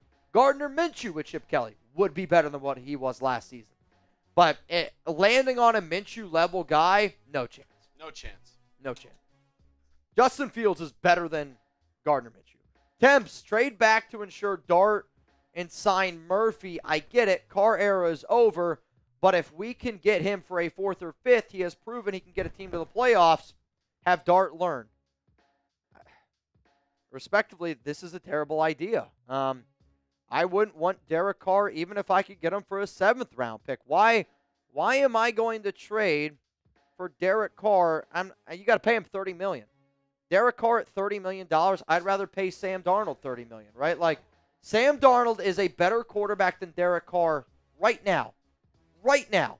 Right? I'm not talking about DC many years ago. I'm not talking about Sam Darnold many years ago. Like, we just got to move on from DC, dude. I can't wrap my mind around why anybody would want to give somebody a chance like Carr where he's good, right? Like, he's good. But you know that you're not going to win a playoff game, and you're saying he has proven he can get a team to the playoffs. That's a crazy statement to make. He's been in the NFL for 11 years, and his teams have gotten to the playoffs twice. 2016 and in 2021. But go back and look at that 2021 year. It wasn't because of Derek Carr. It was because of the defense. Bringing Carr for $19 an hour and a 30-minute lunch break. Problem is, Carr's not going to do that. Carr wants to get paid. Carr's already said he's not going to take a... Dude, that's way above the minimum wage. He's not going to take a pay cut. I would say if the Raiders brought in DC, you're looking at... If the Saints cut him, which doesn't sound like that's going to happen, $30 million. Derek Carr at $30 million is worse than Justin Fields at 15. I mean, again, our Saints guy just ran in here. I will pay Trace, you $30 million to take him. What if I told you all you had to pay him was $19? He's also struggled to stay healthy, man. $19 an hour plus a 30-minute lunch break.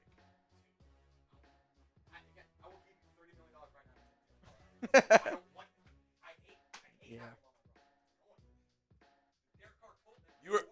You weren't saying that after the Cowboys game, though. Hey, anything can happen. Next one coming in from Navman. What do we got here? I think Justin Fields is better than any quarterback in the draft. I don't agree with that. I think Cam Ward's better. If nothing else, just from knowledge in the NFL and how the first round can be an expectation. And, I mean, the thing with Justin Fields is... Can you handle this one? I just got to go pee real quick. Yeah. If you're looking for the next Sam Darnold, if you're looking for the next Geno Smith, they're exactly where Justin Fields is now. And if you're saying we want that next guy, we want to get ahead on it, which, actually, this is a super chat from a while ago. I don't know why this one just popped up. There we go. If you're saying you want one of those guys now, if you believe in this coaching staff, this front office, Justin Fields is what Sam Darnold was before he went to Minnesota. A journeyman quarterback who was a former first-round guy who just hasn't gotten a good opportunity, a good chance. So instead of going out and paying a guy like Sam Darnold $40 million a year, you could have, in essence, the next Sam Darnold, the next Geno Smith with Justin Fields. And I know he has his detractors. Even people, our Steelers guy is not a huge Justin Fields fan.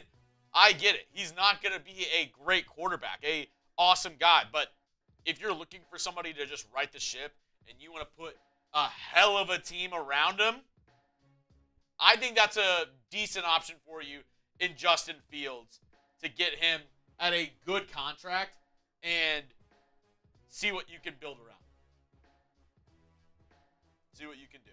Anthony, if we get Darnold, we are ass still. He's not him after one good season, and you guys are okay with giving him $40 million plus? Hell no after that playoff performance.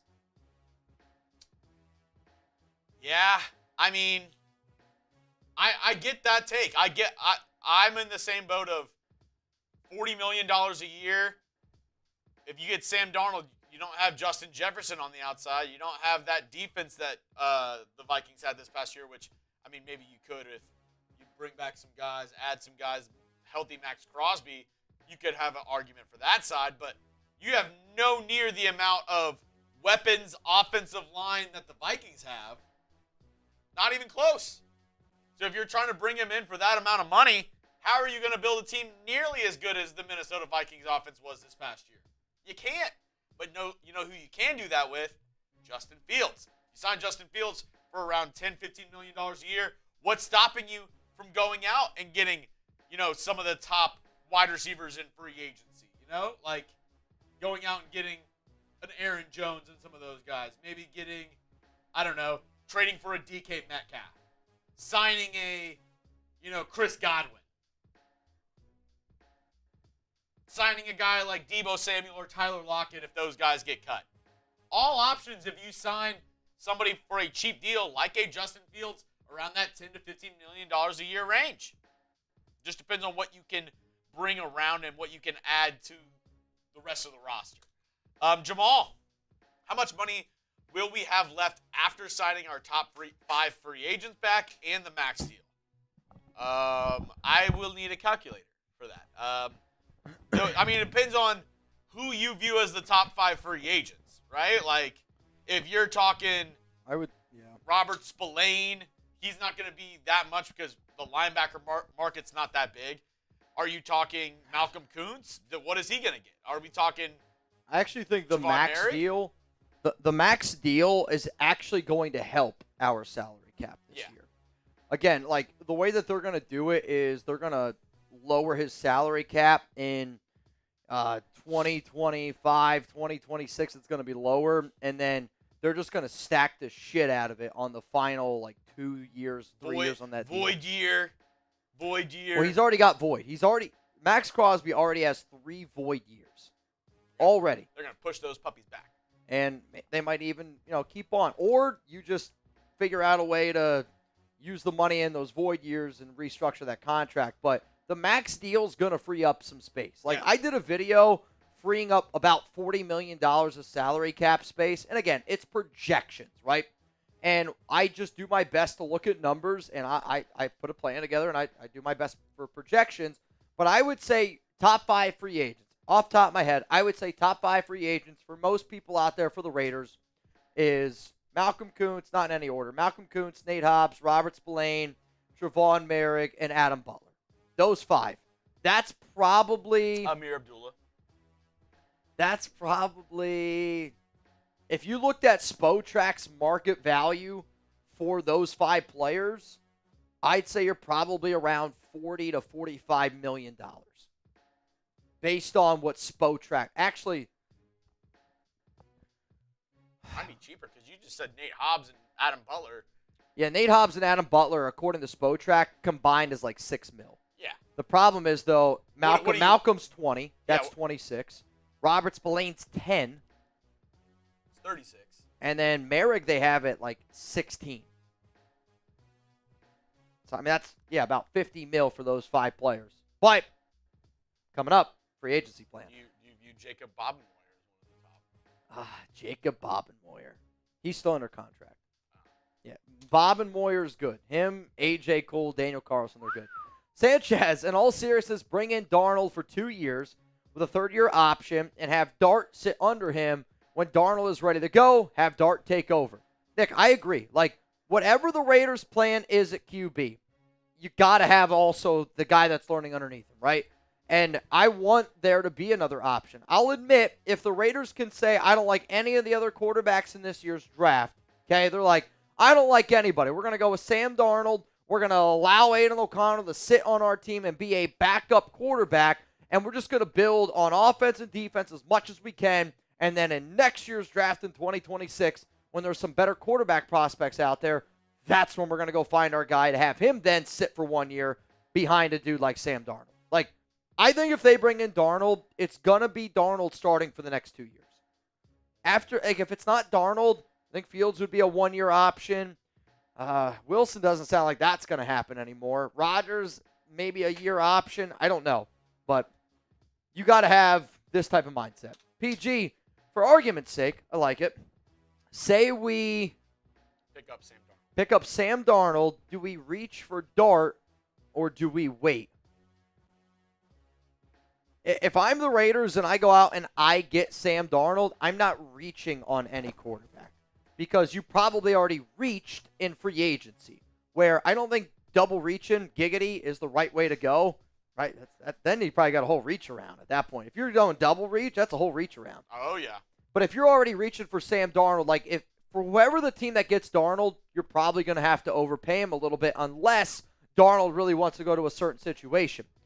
But at the same time, like, again, if you go out and get Darnold, that's 2 years. Like, in my mindset, you're going to have him be your starter for 2 years. If you don't love Dart, now if this team loves Jackson Dart, then yeah, then you go up and get him. The only way you're a team that you reach on a QB is if you love that quarterback prospect. Look at the Raiders a few years ago where I knew Josh McDaniels was in love with Aiden O'Connell. And we did all these shows about Aiden's probably going to be drafted by the Raiders.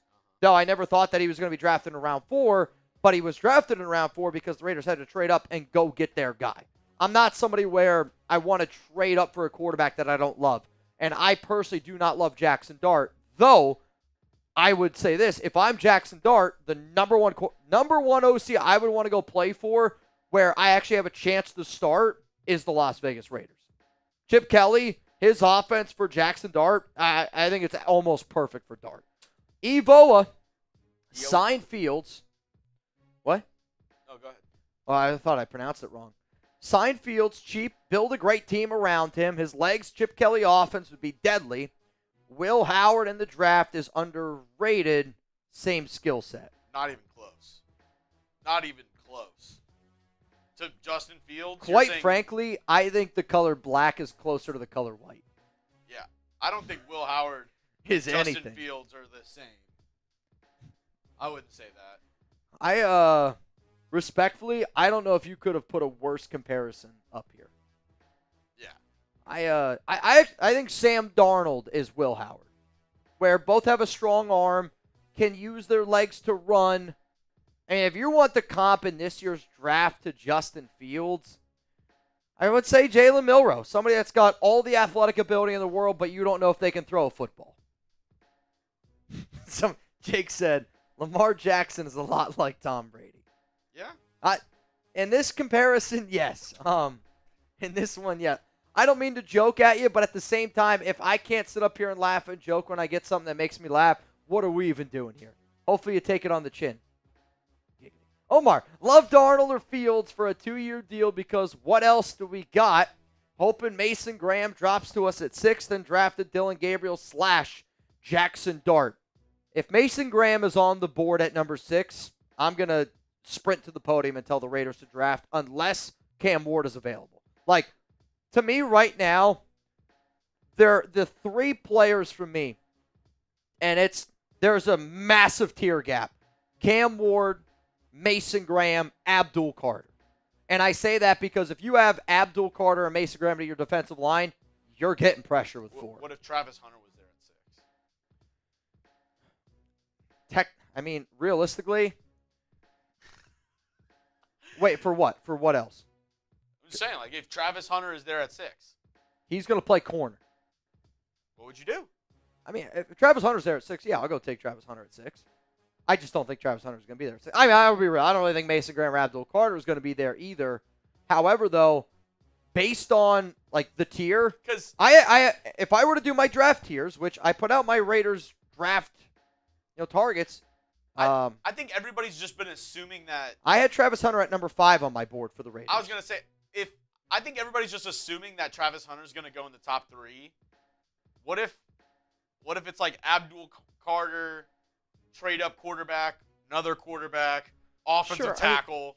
I mean, if he's there at 6, you have to look at, obviously, the best players available on the board. And knowing Pete Carroll loves cornerback talent, right? Like, I think that they would take him. But for me personally, I do my rankings for the Raiders and for the Raiders only. My tier, it is Mason Graham, Abdul Carter, Cam Ward. Would you be mad if they... And then there's probably a tier all by himself with Travis Hunter. Would you be mad if they signed a quarterback like Darnold or Fields and then they traded up for a guy like Abdul Carter or Travis Hunter? I would never be mad at the Raiders for trading. Like, I would never be mad at them for getting an Abdul Carter. Trading up for Mason Graham, I wouldn't be mad about it. I would still want to see the value because I don't think it's going to cost nearly as much to move up, where in years past, I would say the only way the Raiders are going to trade up is for a QB. Based on some of the conversations that we've had in the last week, and again, we're going to send our team down to the NFL Combine, and we're going to be able to talk to a lot of these, players, coaches, GMs, agents, all that type of stuff. I think trading up for Mason Graham and Abdul Carter might actually happen this year because the more and more people we talk to, those are the top 2 players in this year's draft. And Travis Hunter. Lido just bought a Nike Jackson Powers Johnson jersey. Good purchase or waste? All the players I have are off the team. It is a good purchase. And even if you have guys that are off the team, you can still wear those jerseys. I have a Rockets James Harden jersey, and it's like, I'll still wear it. I'll say this. I personally am a believer, and I only buy Legends jerseys just because of all the swings and misses that Raiders players had. At the same time, though, and I'm not just saying this because, Fanatics is one of our sponsors here, but I only get jerseys at chatsports.com/Raiders jerseys, and I buy jersey insurance. And if you're like, what the hell is jersey insurance? It costs a little extra money. It would be like buying the insurance where, when you go to check out on a flight and they're like, are you sure you don't want to insure your flight? Some people do it, some people don't. I don't do it for flights because I'm going to show up for my flight. Also, though, for jersey insurance, if a player gets dealt and you have that insurance, you just send that jersey back and they send you a new one for free. You just have to send the jersey to them. Jersey insurance. It's a real thing. Check it out. Nick, in my opinion, Hunter will be a bust in the NFL. Dude is a beast and hard worker, but I just don't think he'll cut it in the NFL.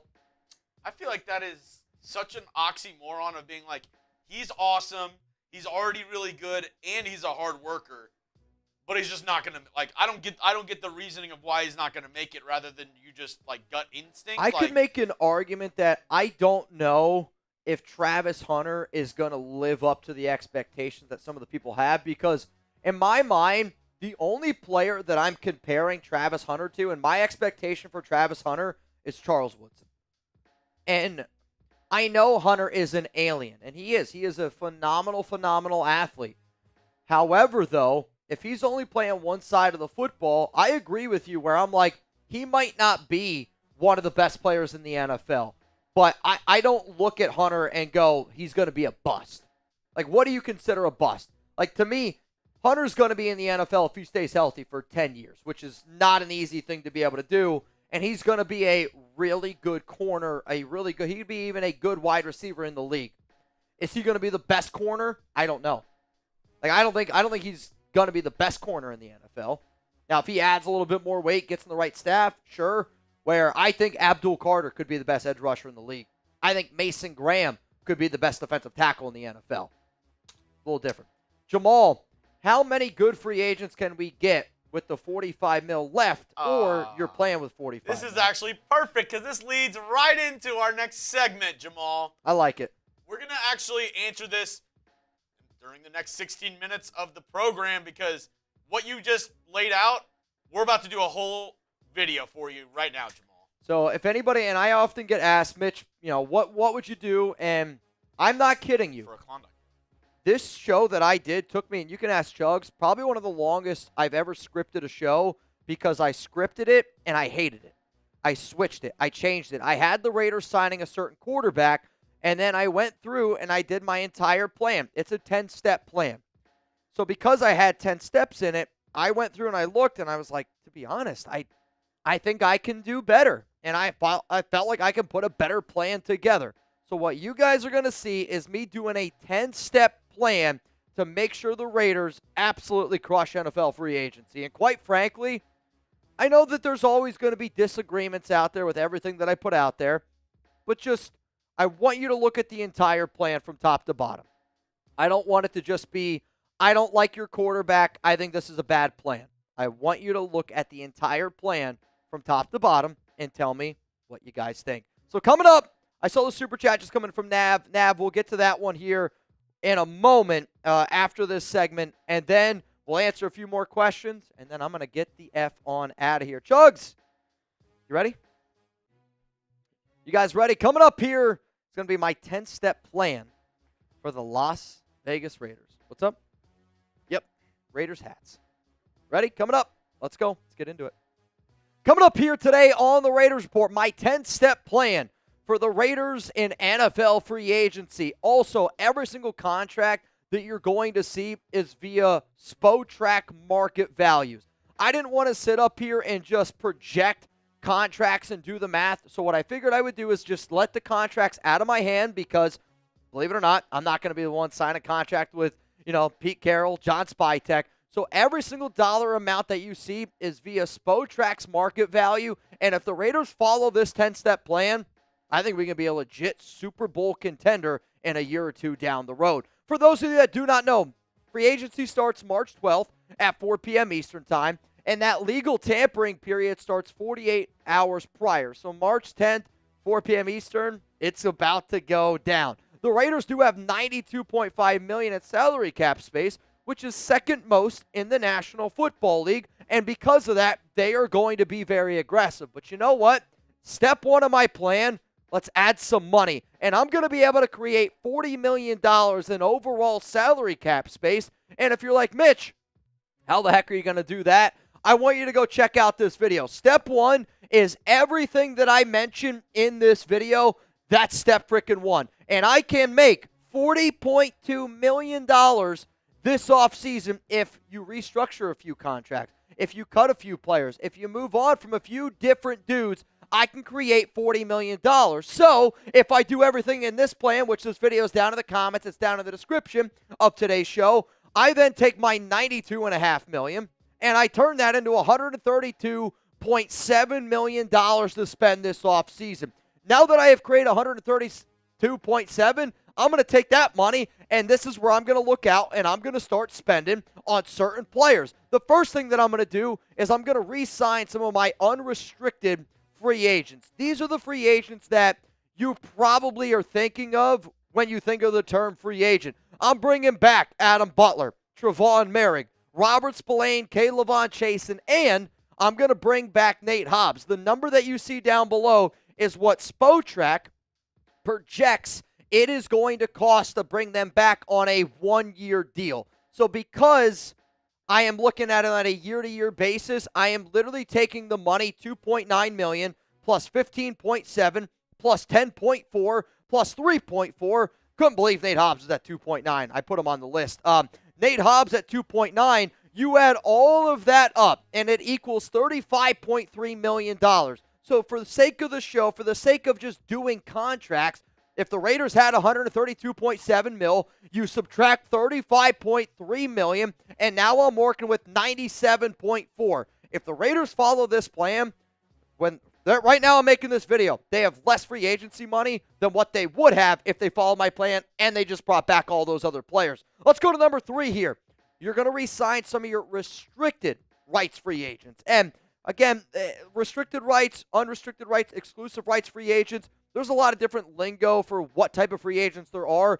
For the Raiders, I'm going to bring these guys back. And again, these numbers can change. Essentially what this means is if an NFL team says, hey, Isaiah Paul-Mal, I'm going to offer you a one-year deal worth 1.2, the Raiders have the opportunity to match it. The Raiders will end up matching it. I don't think that any of these players are going to get paid a lot of money. So essentially what I did was I put their value very close to what it was last season, and it's also very close to what Spotrac projects. So when you add Zach Carter, extra depth at DT, you bring back DJ Turner, he's going to be on this roster. Isaiah Paul-Mal, going to be another player, that equals $2.7 million. So I took 2.7 away from 97.4, and we keep on marching forward. 94.7 overall to spend.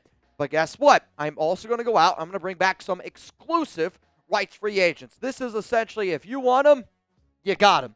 And there's a few names that I do think that the Raiders are going to bring back that are exclusive rights free agents. The first one is going to be Sam Webb. He's a reliable corner that you're just going to put on the bottom of your roster. Jordan Meredith is somebody that this team absolutely needs to figure out a way to bring back. And then also Kenai Malga, finds his way on a lot of practice squads, has also found his way on our 53-man, but he's a really good special teamer, and he's willing to do everything. And if you're trying to build a good culture, Kanai Mauga is sneaky a guy to bring back. So after those 3 moves, now the Raiders are sitting here somewhere at about $92.3 million. And I wanted to do this 10-step plan. I wanted to show you exactly which players that I would try to bring back before the open market actually hits. And quite frankly, if I'm the Raiders, and if I'm getting these guys based on Spotrac market value, those are the names that you got to keep in mind. I know that not having Malcolm Koonce sucks. Like, I know that I was unable to bring back some of those dudes. But I had to figure out how can I put the best team, offense, defense, special teams, on the field together as one, and I feel like I did that a pretty damn good job. Here's where I want you to voice your opinion, though. I want you to give me a free agent that you want the Raiders to sign this offseason. Let's just say it's your number one target. Your number one target for the Raiders. This is the pinned comment. It's the most important question on today's video. Scroll on down and give me your answer. When I first did this video, I had Sam Darnold as the quarterback to sign. And then I went through and I looked at the amount of pieces that I was missing. I crumbled up that plan. I threw it away. And I looked at what I could do with Justin Fields, which is where I'm going to go here with my Raiders free agency plan because of how amazing of a team I can build around Fields. He is the best bang for your buck quarterback on the open market. And quite frankly, I think Chip Kelly is the perfect OC to try to fix a 25-year-old Justin Fields. If Justin Fields is coming out in the draft this year, he's the number 2 quarterback behind Cam Ward. And I know that he's an unbelievable athlete. I'll admit, he's not a great thrower of the football down the field, but if Jalen Hurts can learn how to throw a football, why can't Justin Fields? But the reason why that I'm taking Fields is because of the Spotrac market value. $6.4 million per year. I'm telling you this, I'm taking Justin Fields at $6.4 million before I'm paying Sam Darnold, who's projected to get $40.1 million. 40.1 for Darnold or 6.4 for Justin Fields. It's a no-brainer for me. Russell Wilson projected 38.7. It's a no-brainer. And I know that there's going to be people out there, well, what about Matthew Stafford? What about Aaron Rodgers? This is free agency and free agency alone. That doesn't mean that those aren't options. Like, the Raiders could potentially look at Aaron Rodgers if he hits the open market. We could potentially look at trading for a Matthew Stafford, maybe a Derek Carr, maybe Minnesota franchise tags Sam Darnold, and they have J.J. McCarthy on the open market. I am saying out of the quarterbacks that are right now free agents, which is Sam Darnold, Justin Fields, Russell Wilson, those are your top 3 guys. Justin Fields is the most bang for your buck, and the fact that I was able to add him, so essentially $92.3 million minus $6.4 million, I still have $85.9 million, and I have solved my quarterback problem. Yes, some people might say, Mitch, you still have a QB problem. I think no matter what quarterback the Raiders add, you're going to be able to poke holes in what you do. But I believe in Chip Kelly, Pete Carroll, John Spytek, Tom Brady, Greg Olsen as our quarterback coach. And I believe that we are going to be able to do the most with the talent we have because of our staff. And that's why I'm willing to roll the dice here with Justin Fields. Before we get into some of these other parts here to my Raiders free agency plan, if anybody has ever seen me rock a Raiders hat and you're like, dude, where do you get your hats? Chatsports.com/Raiders hats. There are trucker hats, there are snapbacks, there are flat bills, there are curved brim, whatever type of hat you need, I'm telling you right now, it's available to you. I've also, one of my favorites is I rock this like silver hat all the time. You can also get that all silvered out hat at chatsports.com/Raiders hats.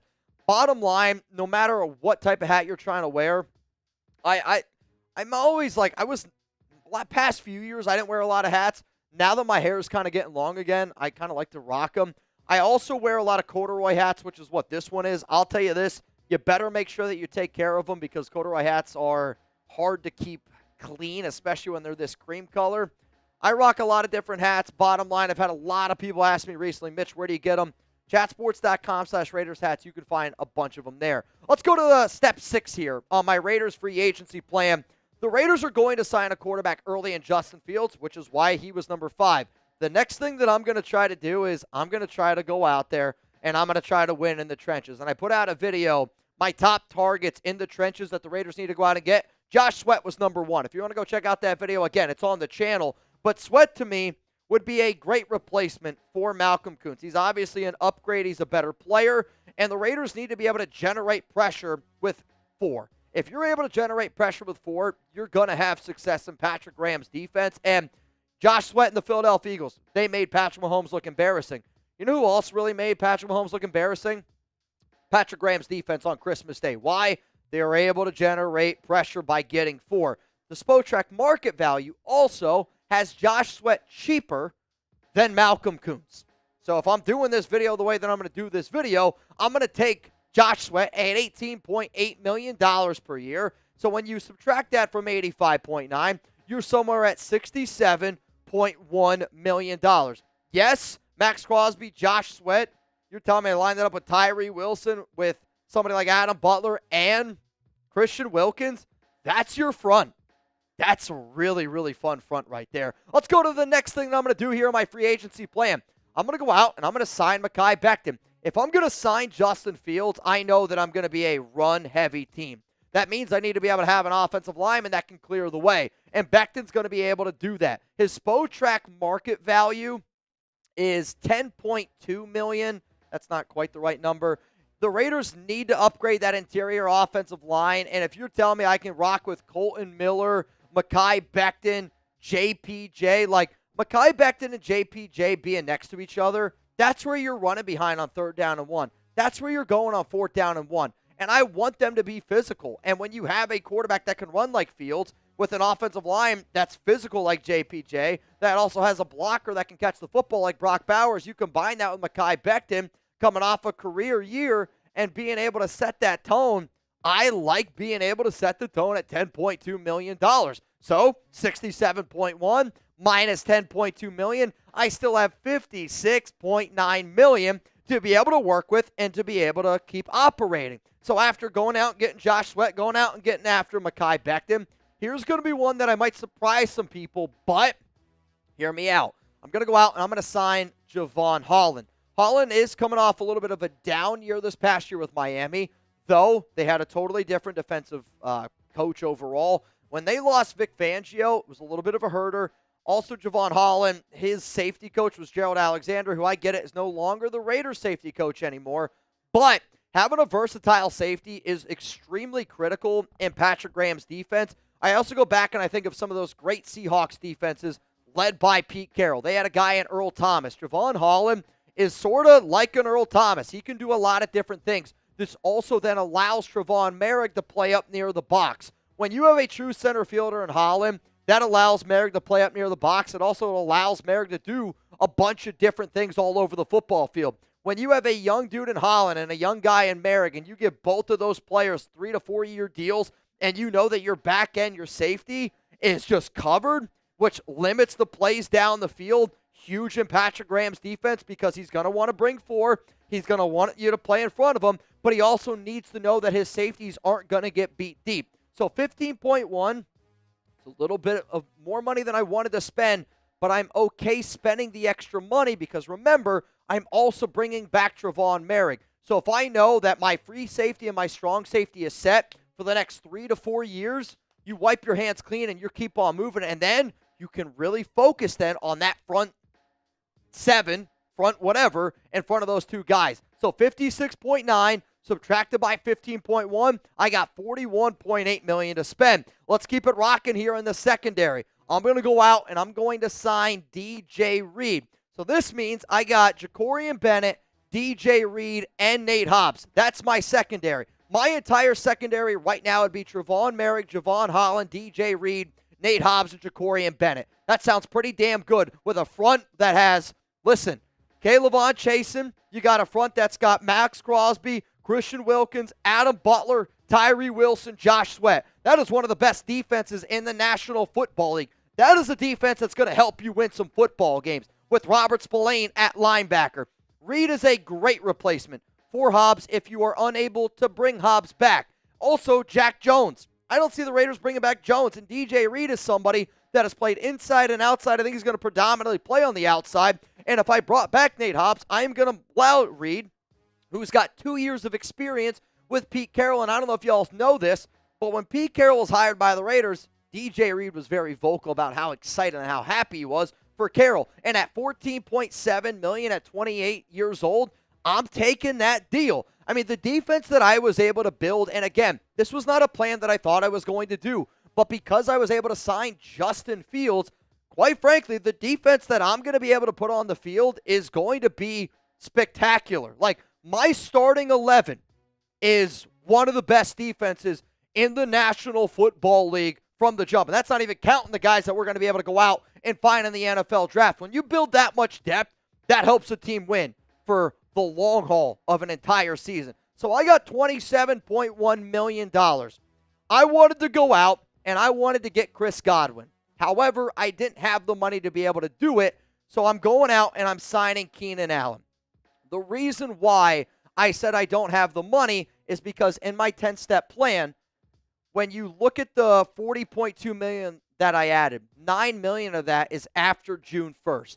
So knowing that $9 million of that is after June 1st, in my mind, I'm going to use that money and I'm going to allocate that to a lot of the players that we are going to be drafting down the road. So you take $9 million technically from what I have, which is why I'm going to go out and I'm going to sign Keenan Allen. Hear me out. If you sign a Keenan Allen, okay, if I got a guy like Justin Fields, I want some sure-handed receivers. And I know he had some drop issues last year, but Keenan Allen is a reliable slot wide receiver. We can agree with that.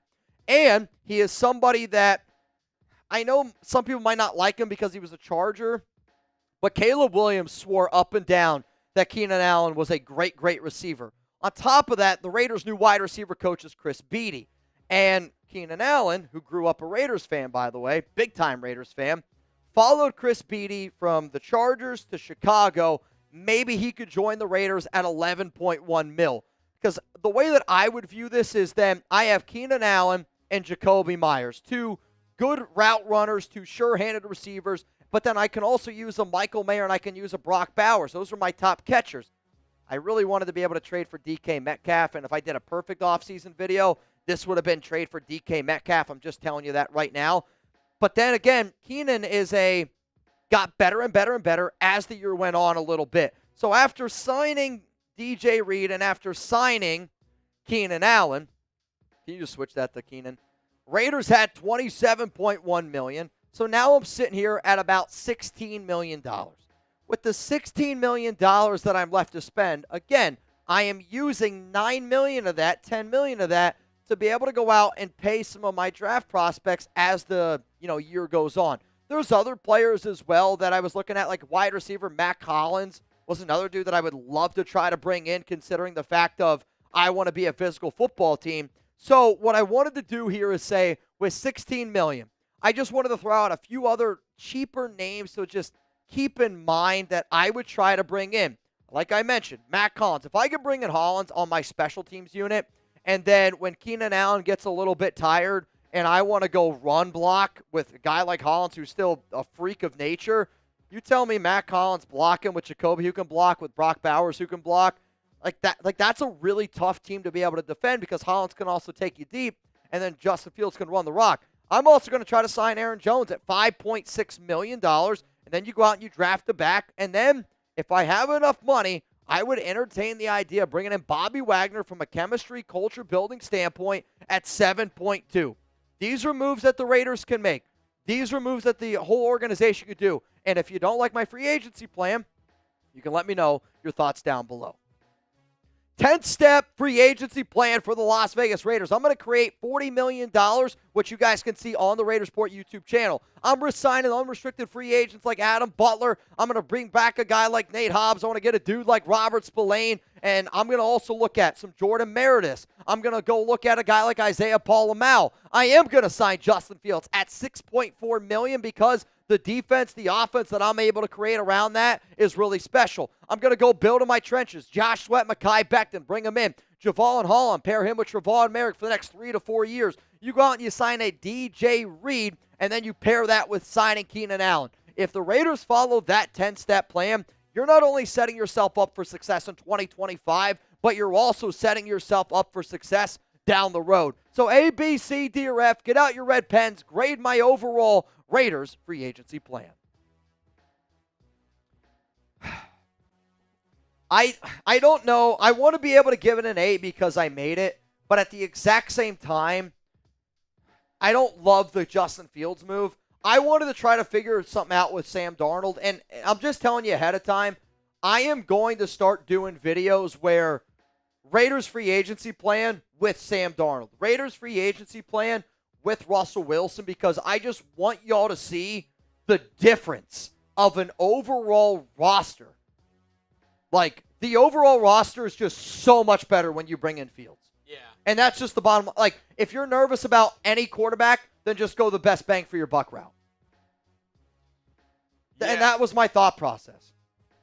Yeah, I mean, I don't love Keenan Allen, and you kind of said that as well. Yep. Of maybe with that money, I'd go ahead and do those other 3 moves of Mac Hollins, Bobby Wagner, Yep. Aaron Jones, and then you get like T-Mac at 6 and you kind of maybe double dip at the wide receivers, get another one in the 2nd or 3rd. Honestly, when I got done doing that video, and if this is a video that you guys want to see in the future, I'll try to do it, like my perfect off season, where, you know, like it was fun to be able to look at which players I brought in, but then also because I brought in those players, you know, I was sitting there going, maybe instead of signing Keenan Allen, I bring in those other 3 guys, and then you can look at T-Mac at number 6 overall. Yeah. Where, you know, here's my free agency plan, all the players I'm going to bring in, and then here's also my plan for the draft. Yeah. I mean, That's a long video, though. and obviously, and we know this as well, what Spotrac says for their projections is not going to be what actually happens. And I mean, maybe it evens out because some of the guys I think get a little bit more, some of the guys maybe get a little less. That's why I did what I did, because I wanted to be able to sit here and give contracts that I have no control over, right? Yeah. Where I said, all right, I'm just going to go Spotrac, and I'm just going to stick to Spotrac because I don't think Nate Hobbs is 2.9. I don't think Adam Butler is going to be at that price tag. I also don't think Malcolm Kuntz is going to be $20 million, and you know Josh Sweat's only going to be 18.8. You can poke holes in a lot of those different contracts, but the bigger overarching point of that video is when you bring in a quarterback that's as cheap as Justin Fields, it's amazing what you can build. Yeah. I mean, that defense that I would have been able to build based on those numbers would have been Max Crosby, Christian Wilkins, Adam Butler, Josh Sweat. You could line up, I don't know. All right, so there's your front 4. Your linebackers then would be Robert Spillane. You got to find a linebacker in the draft. You can find whoever you want. You might even be able to do Robert Spillane, Bobby Wagner at that price tag.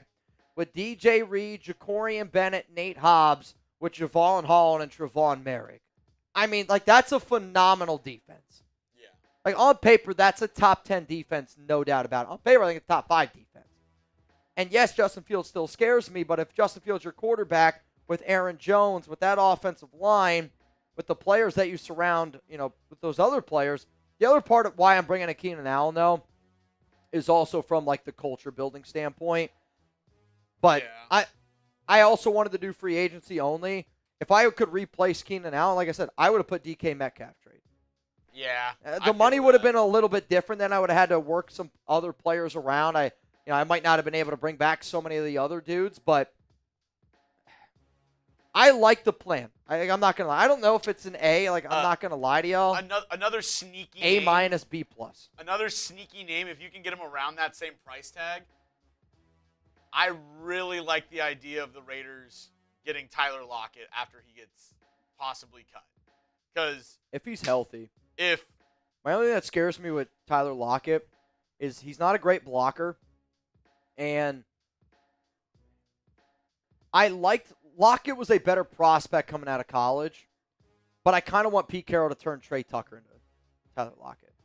And I don't know if it's ever going to happen. We'd all like that. But. Yeah, I hear you, but at 30 years old, it's just going to come down to the price tag. I mean, that's what I'm saying. I think you'd be able to get him cheaper.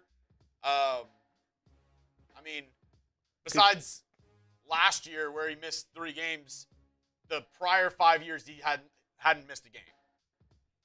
So, I know he's a little bit older, but a little cheaper option, Tyler Lockett, I wouldn't mind that. Robert, he's not injury plagued. Besides missing 3 games last year, he hadn't missed a game the past 4 seasons. Yeah. We'll see. I kind of like that idea. We'll see. All right, y'all. We do have some super chats to get to. I want to get through a few supers, and then after we get through all those questions, Chugs and I are going to hop on out of here. Reminder, Thursday, we will be live, and I hope to see everybody there. Jay, Fields will be fun to watch. I think it'd be fun to watch. Peter, I'm glad you enjoyed the video, man. I want to always try to just keep mixing it up a little bit, and I wanted that video to be only players in free agency, which I'm not going to, like, after Chris Godwin, I don't love a lot of the receivers. So I thought, which player do I thought was the best fit for Justin Fields and Chip Kelly based on, like, them putting a guy in the slot that also had a connection with Chris Beatty, building the culture a little bit, being a Raider fan. That's why I went with Allen. All right, Smith said something in the chat that I felt needed to be said. Regardless if you agree or disagree, the nation is full go when done. There should be no question on that. Nation is nation. Which is why, one of the biggest reasons why I wanted to try to, join a lot of shows this offseason was I want to try to bring Raider Nation together in every way humanly possible, and I hope that we're able to do that going forward. But we need to bring the nation together, right? Because you can't be we're so split at times. It's very sad, and I get, your football team losing is going to do that. But we got to do a better job of trying to bring people together and supporting people that want to bring people together. You know what I'm saying? Let's go to Nav again. $6 million with Fields and 12 personnel and RPO. One more OG on the line. That sounds like a bit hard to stop. JPJ led O-line. Let's roll. If you told me right now you're building block players, JPJ and Brock Bowers on the offensive side of the football, those two players fit with what Justin Fields can do. Sam Darnold could also get it working. Russell Wilson could also get it going. Aaron Rodgers could also get it going. But it's the price tag for Fields, which makes him interesting. If you told me Fields is $20 million, I'm probably just go out and sign Sam Darnold for $40 million. That's the truth. Jamal, A-, love the free agency plan. Keenan Allen's a no. I figured I was going to lose a few people on Keenan Allen, but how about no? I did it for the fact of when he's healthy. If you actually look at his numbers when he's healthy, he could still be a top 20 wide receiver, and I know he's getting up there in age, but I'm also trying to build the culture. And Keenan Allen is a good culture builder with Chris Beatty, or the Raiders wide receiver coach, and he also grew up a diehard Raiders fan. So that's kind of why I did it, which I also thought because Fields is not a good thrower of the football down the field, if I'm going to spend, I want to spend on a good route runner, good safety blanket in the middle of the field, and that's kind of what Keenan Allen is to me. Now, man, Max will not be an extension. It will be a new restructured contract with more guaranteed money. Let's be clear, if Max were to be traded on an offer, 2 first-round picks is not acceptable to me. I will say this. It might still be an extension. Because if you're saying it's just going to be a new restructured contract with more guaranteed, that means it's only 2 years. And I don't think that they're just going to give him a 2-year raise. They could give him a 1-year extension and then just restructure the entire contract. That's what it's going to be for Max. It's going to be an extension and restructure is probably the right way. But I agree.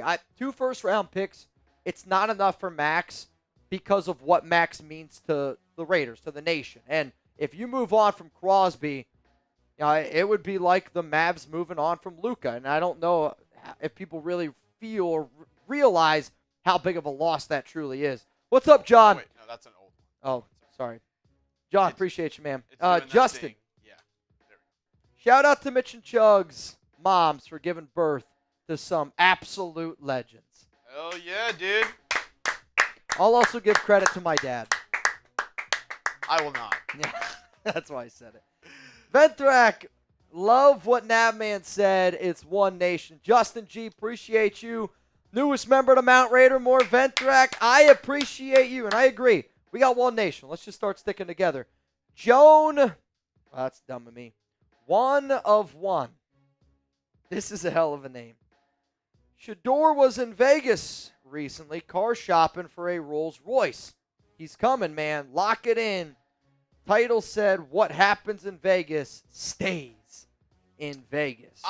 In most cases, I would agree with you, but I just don't think the visiting Las Vegas or in Las Vegas hits as much whenever it's one of the most popular vacation spots in the nation.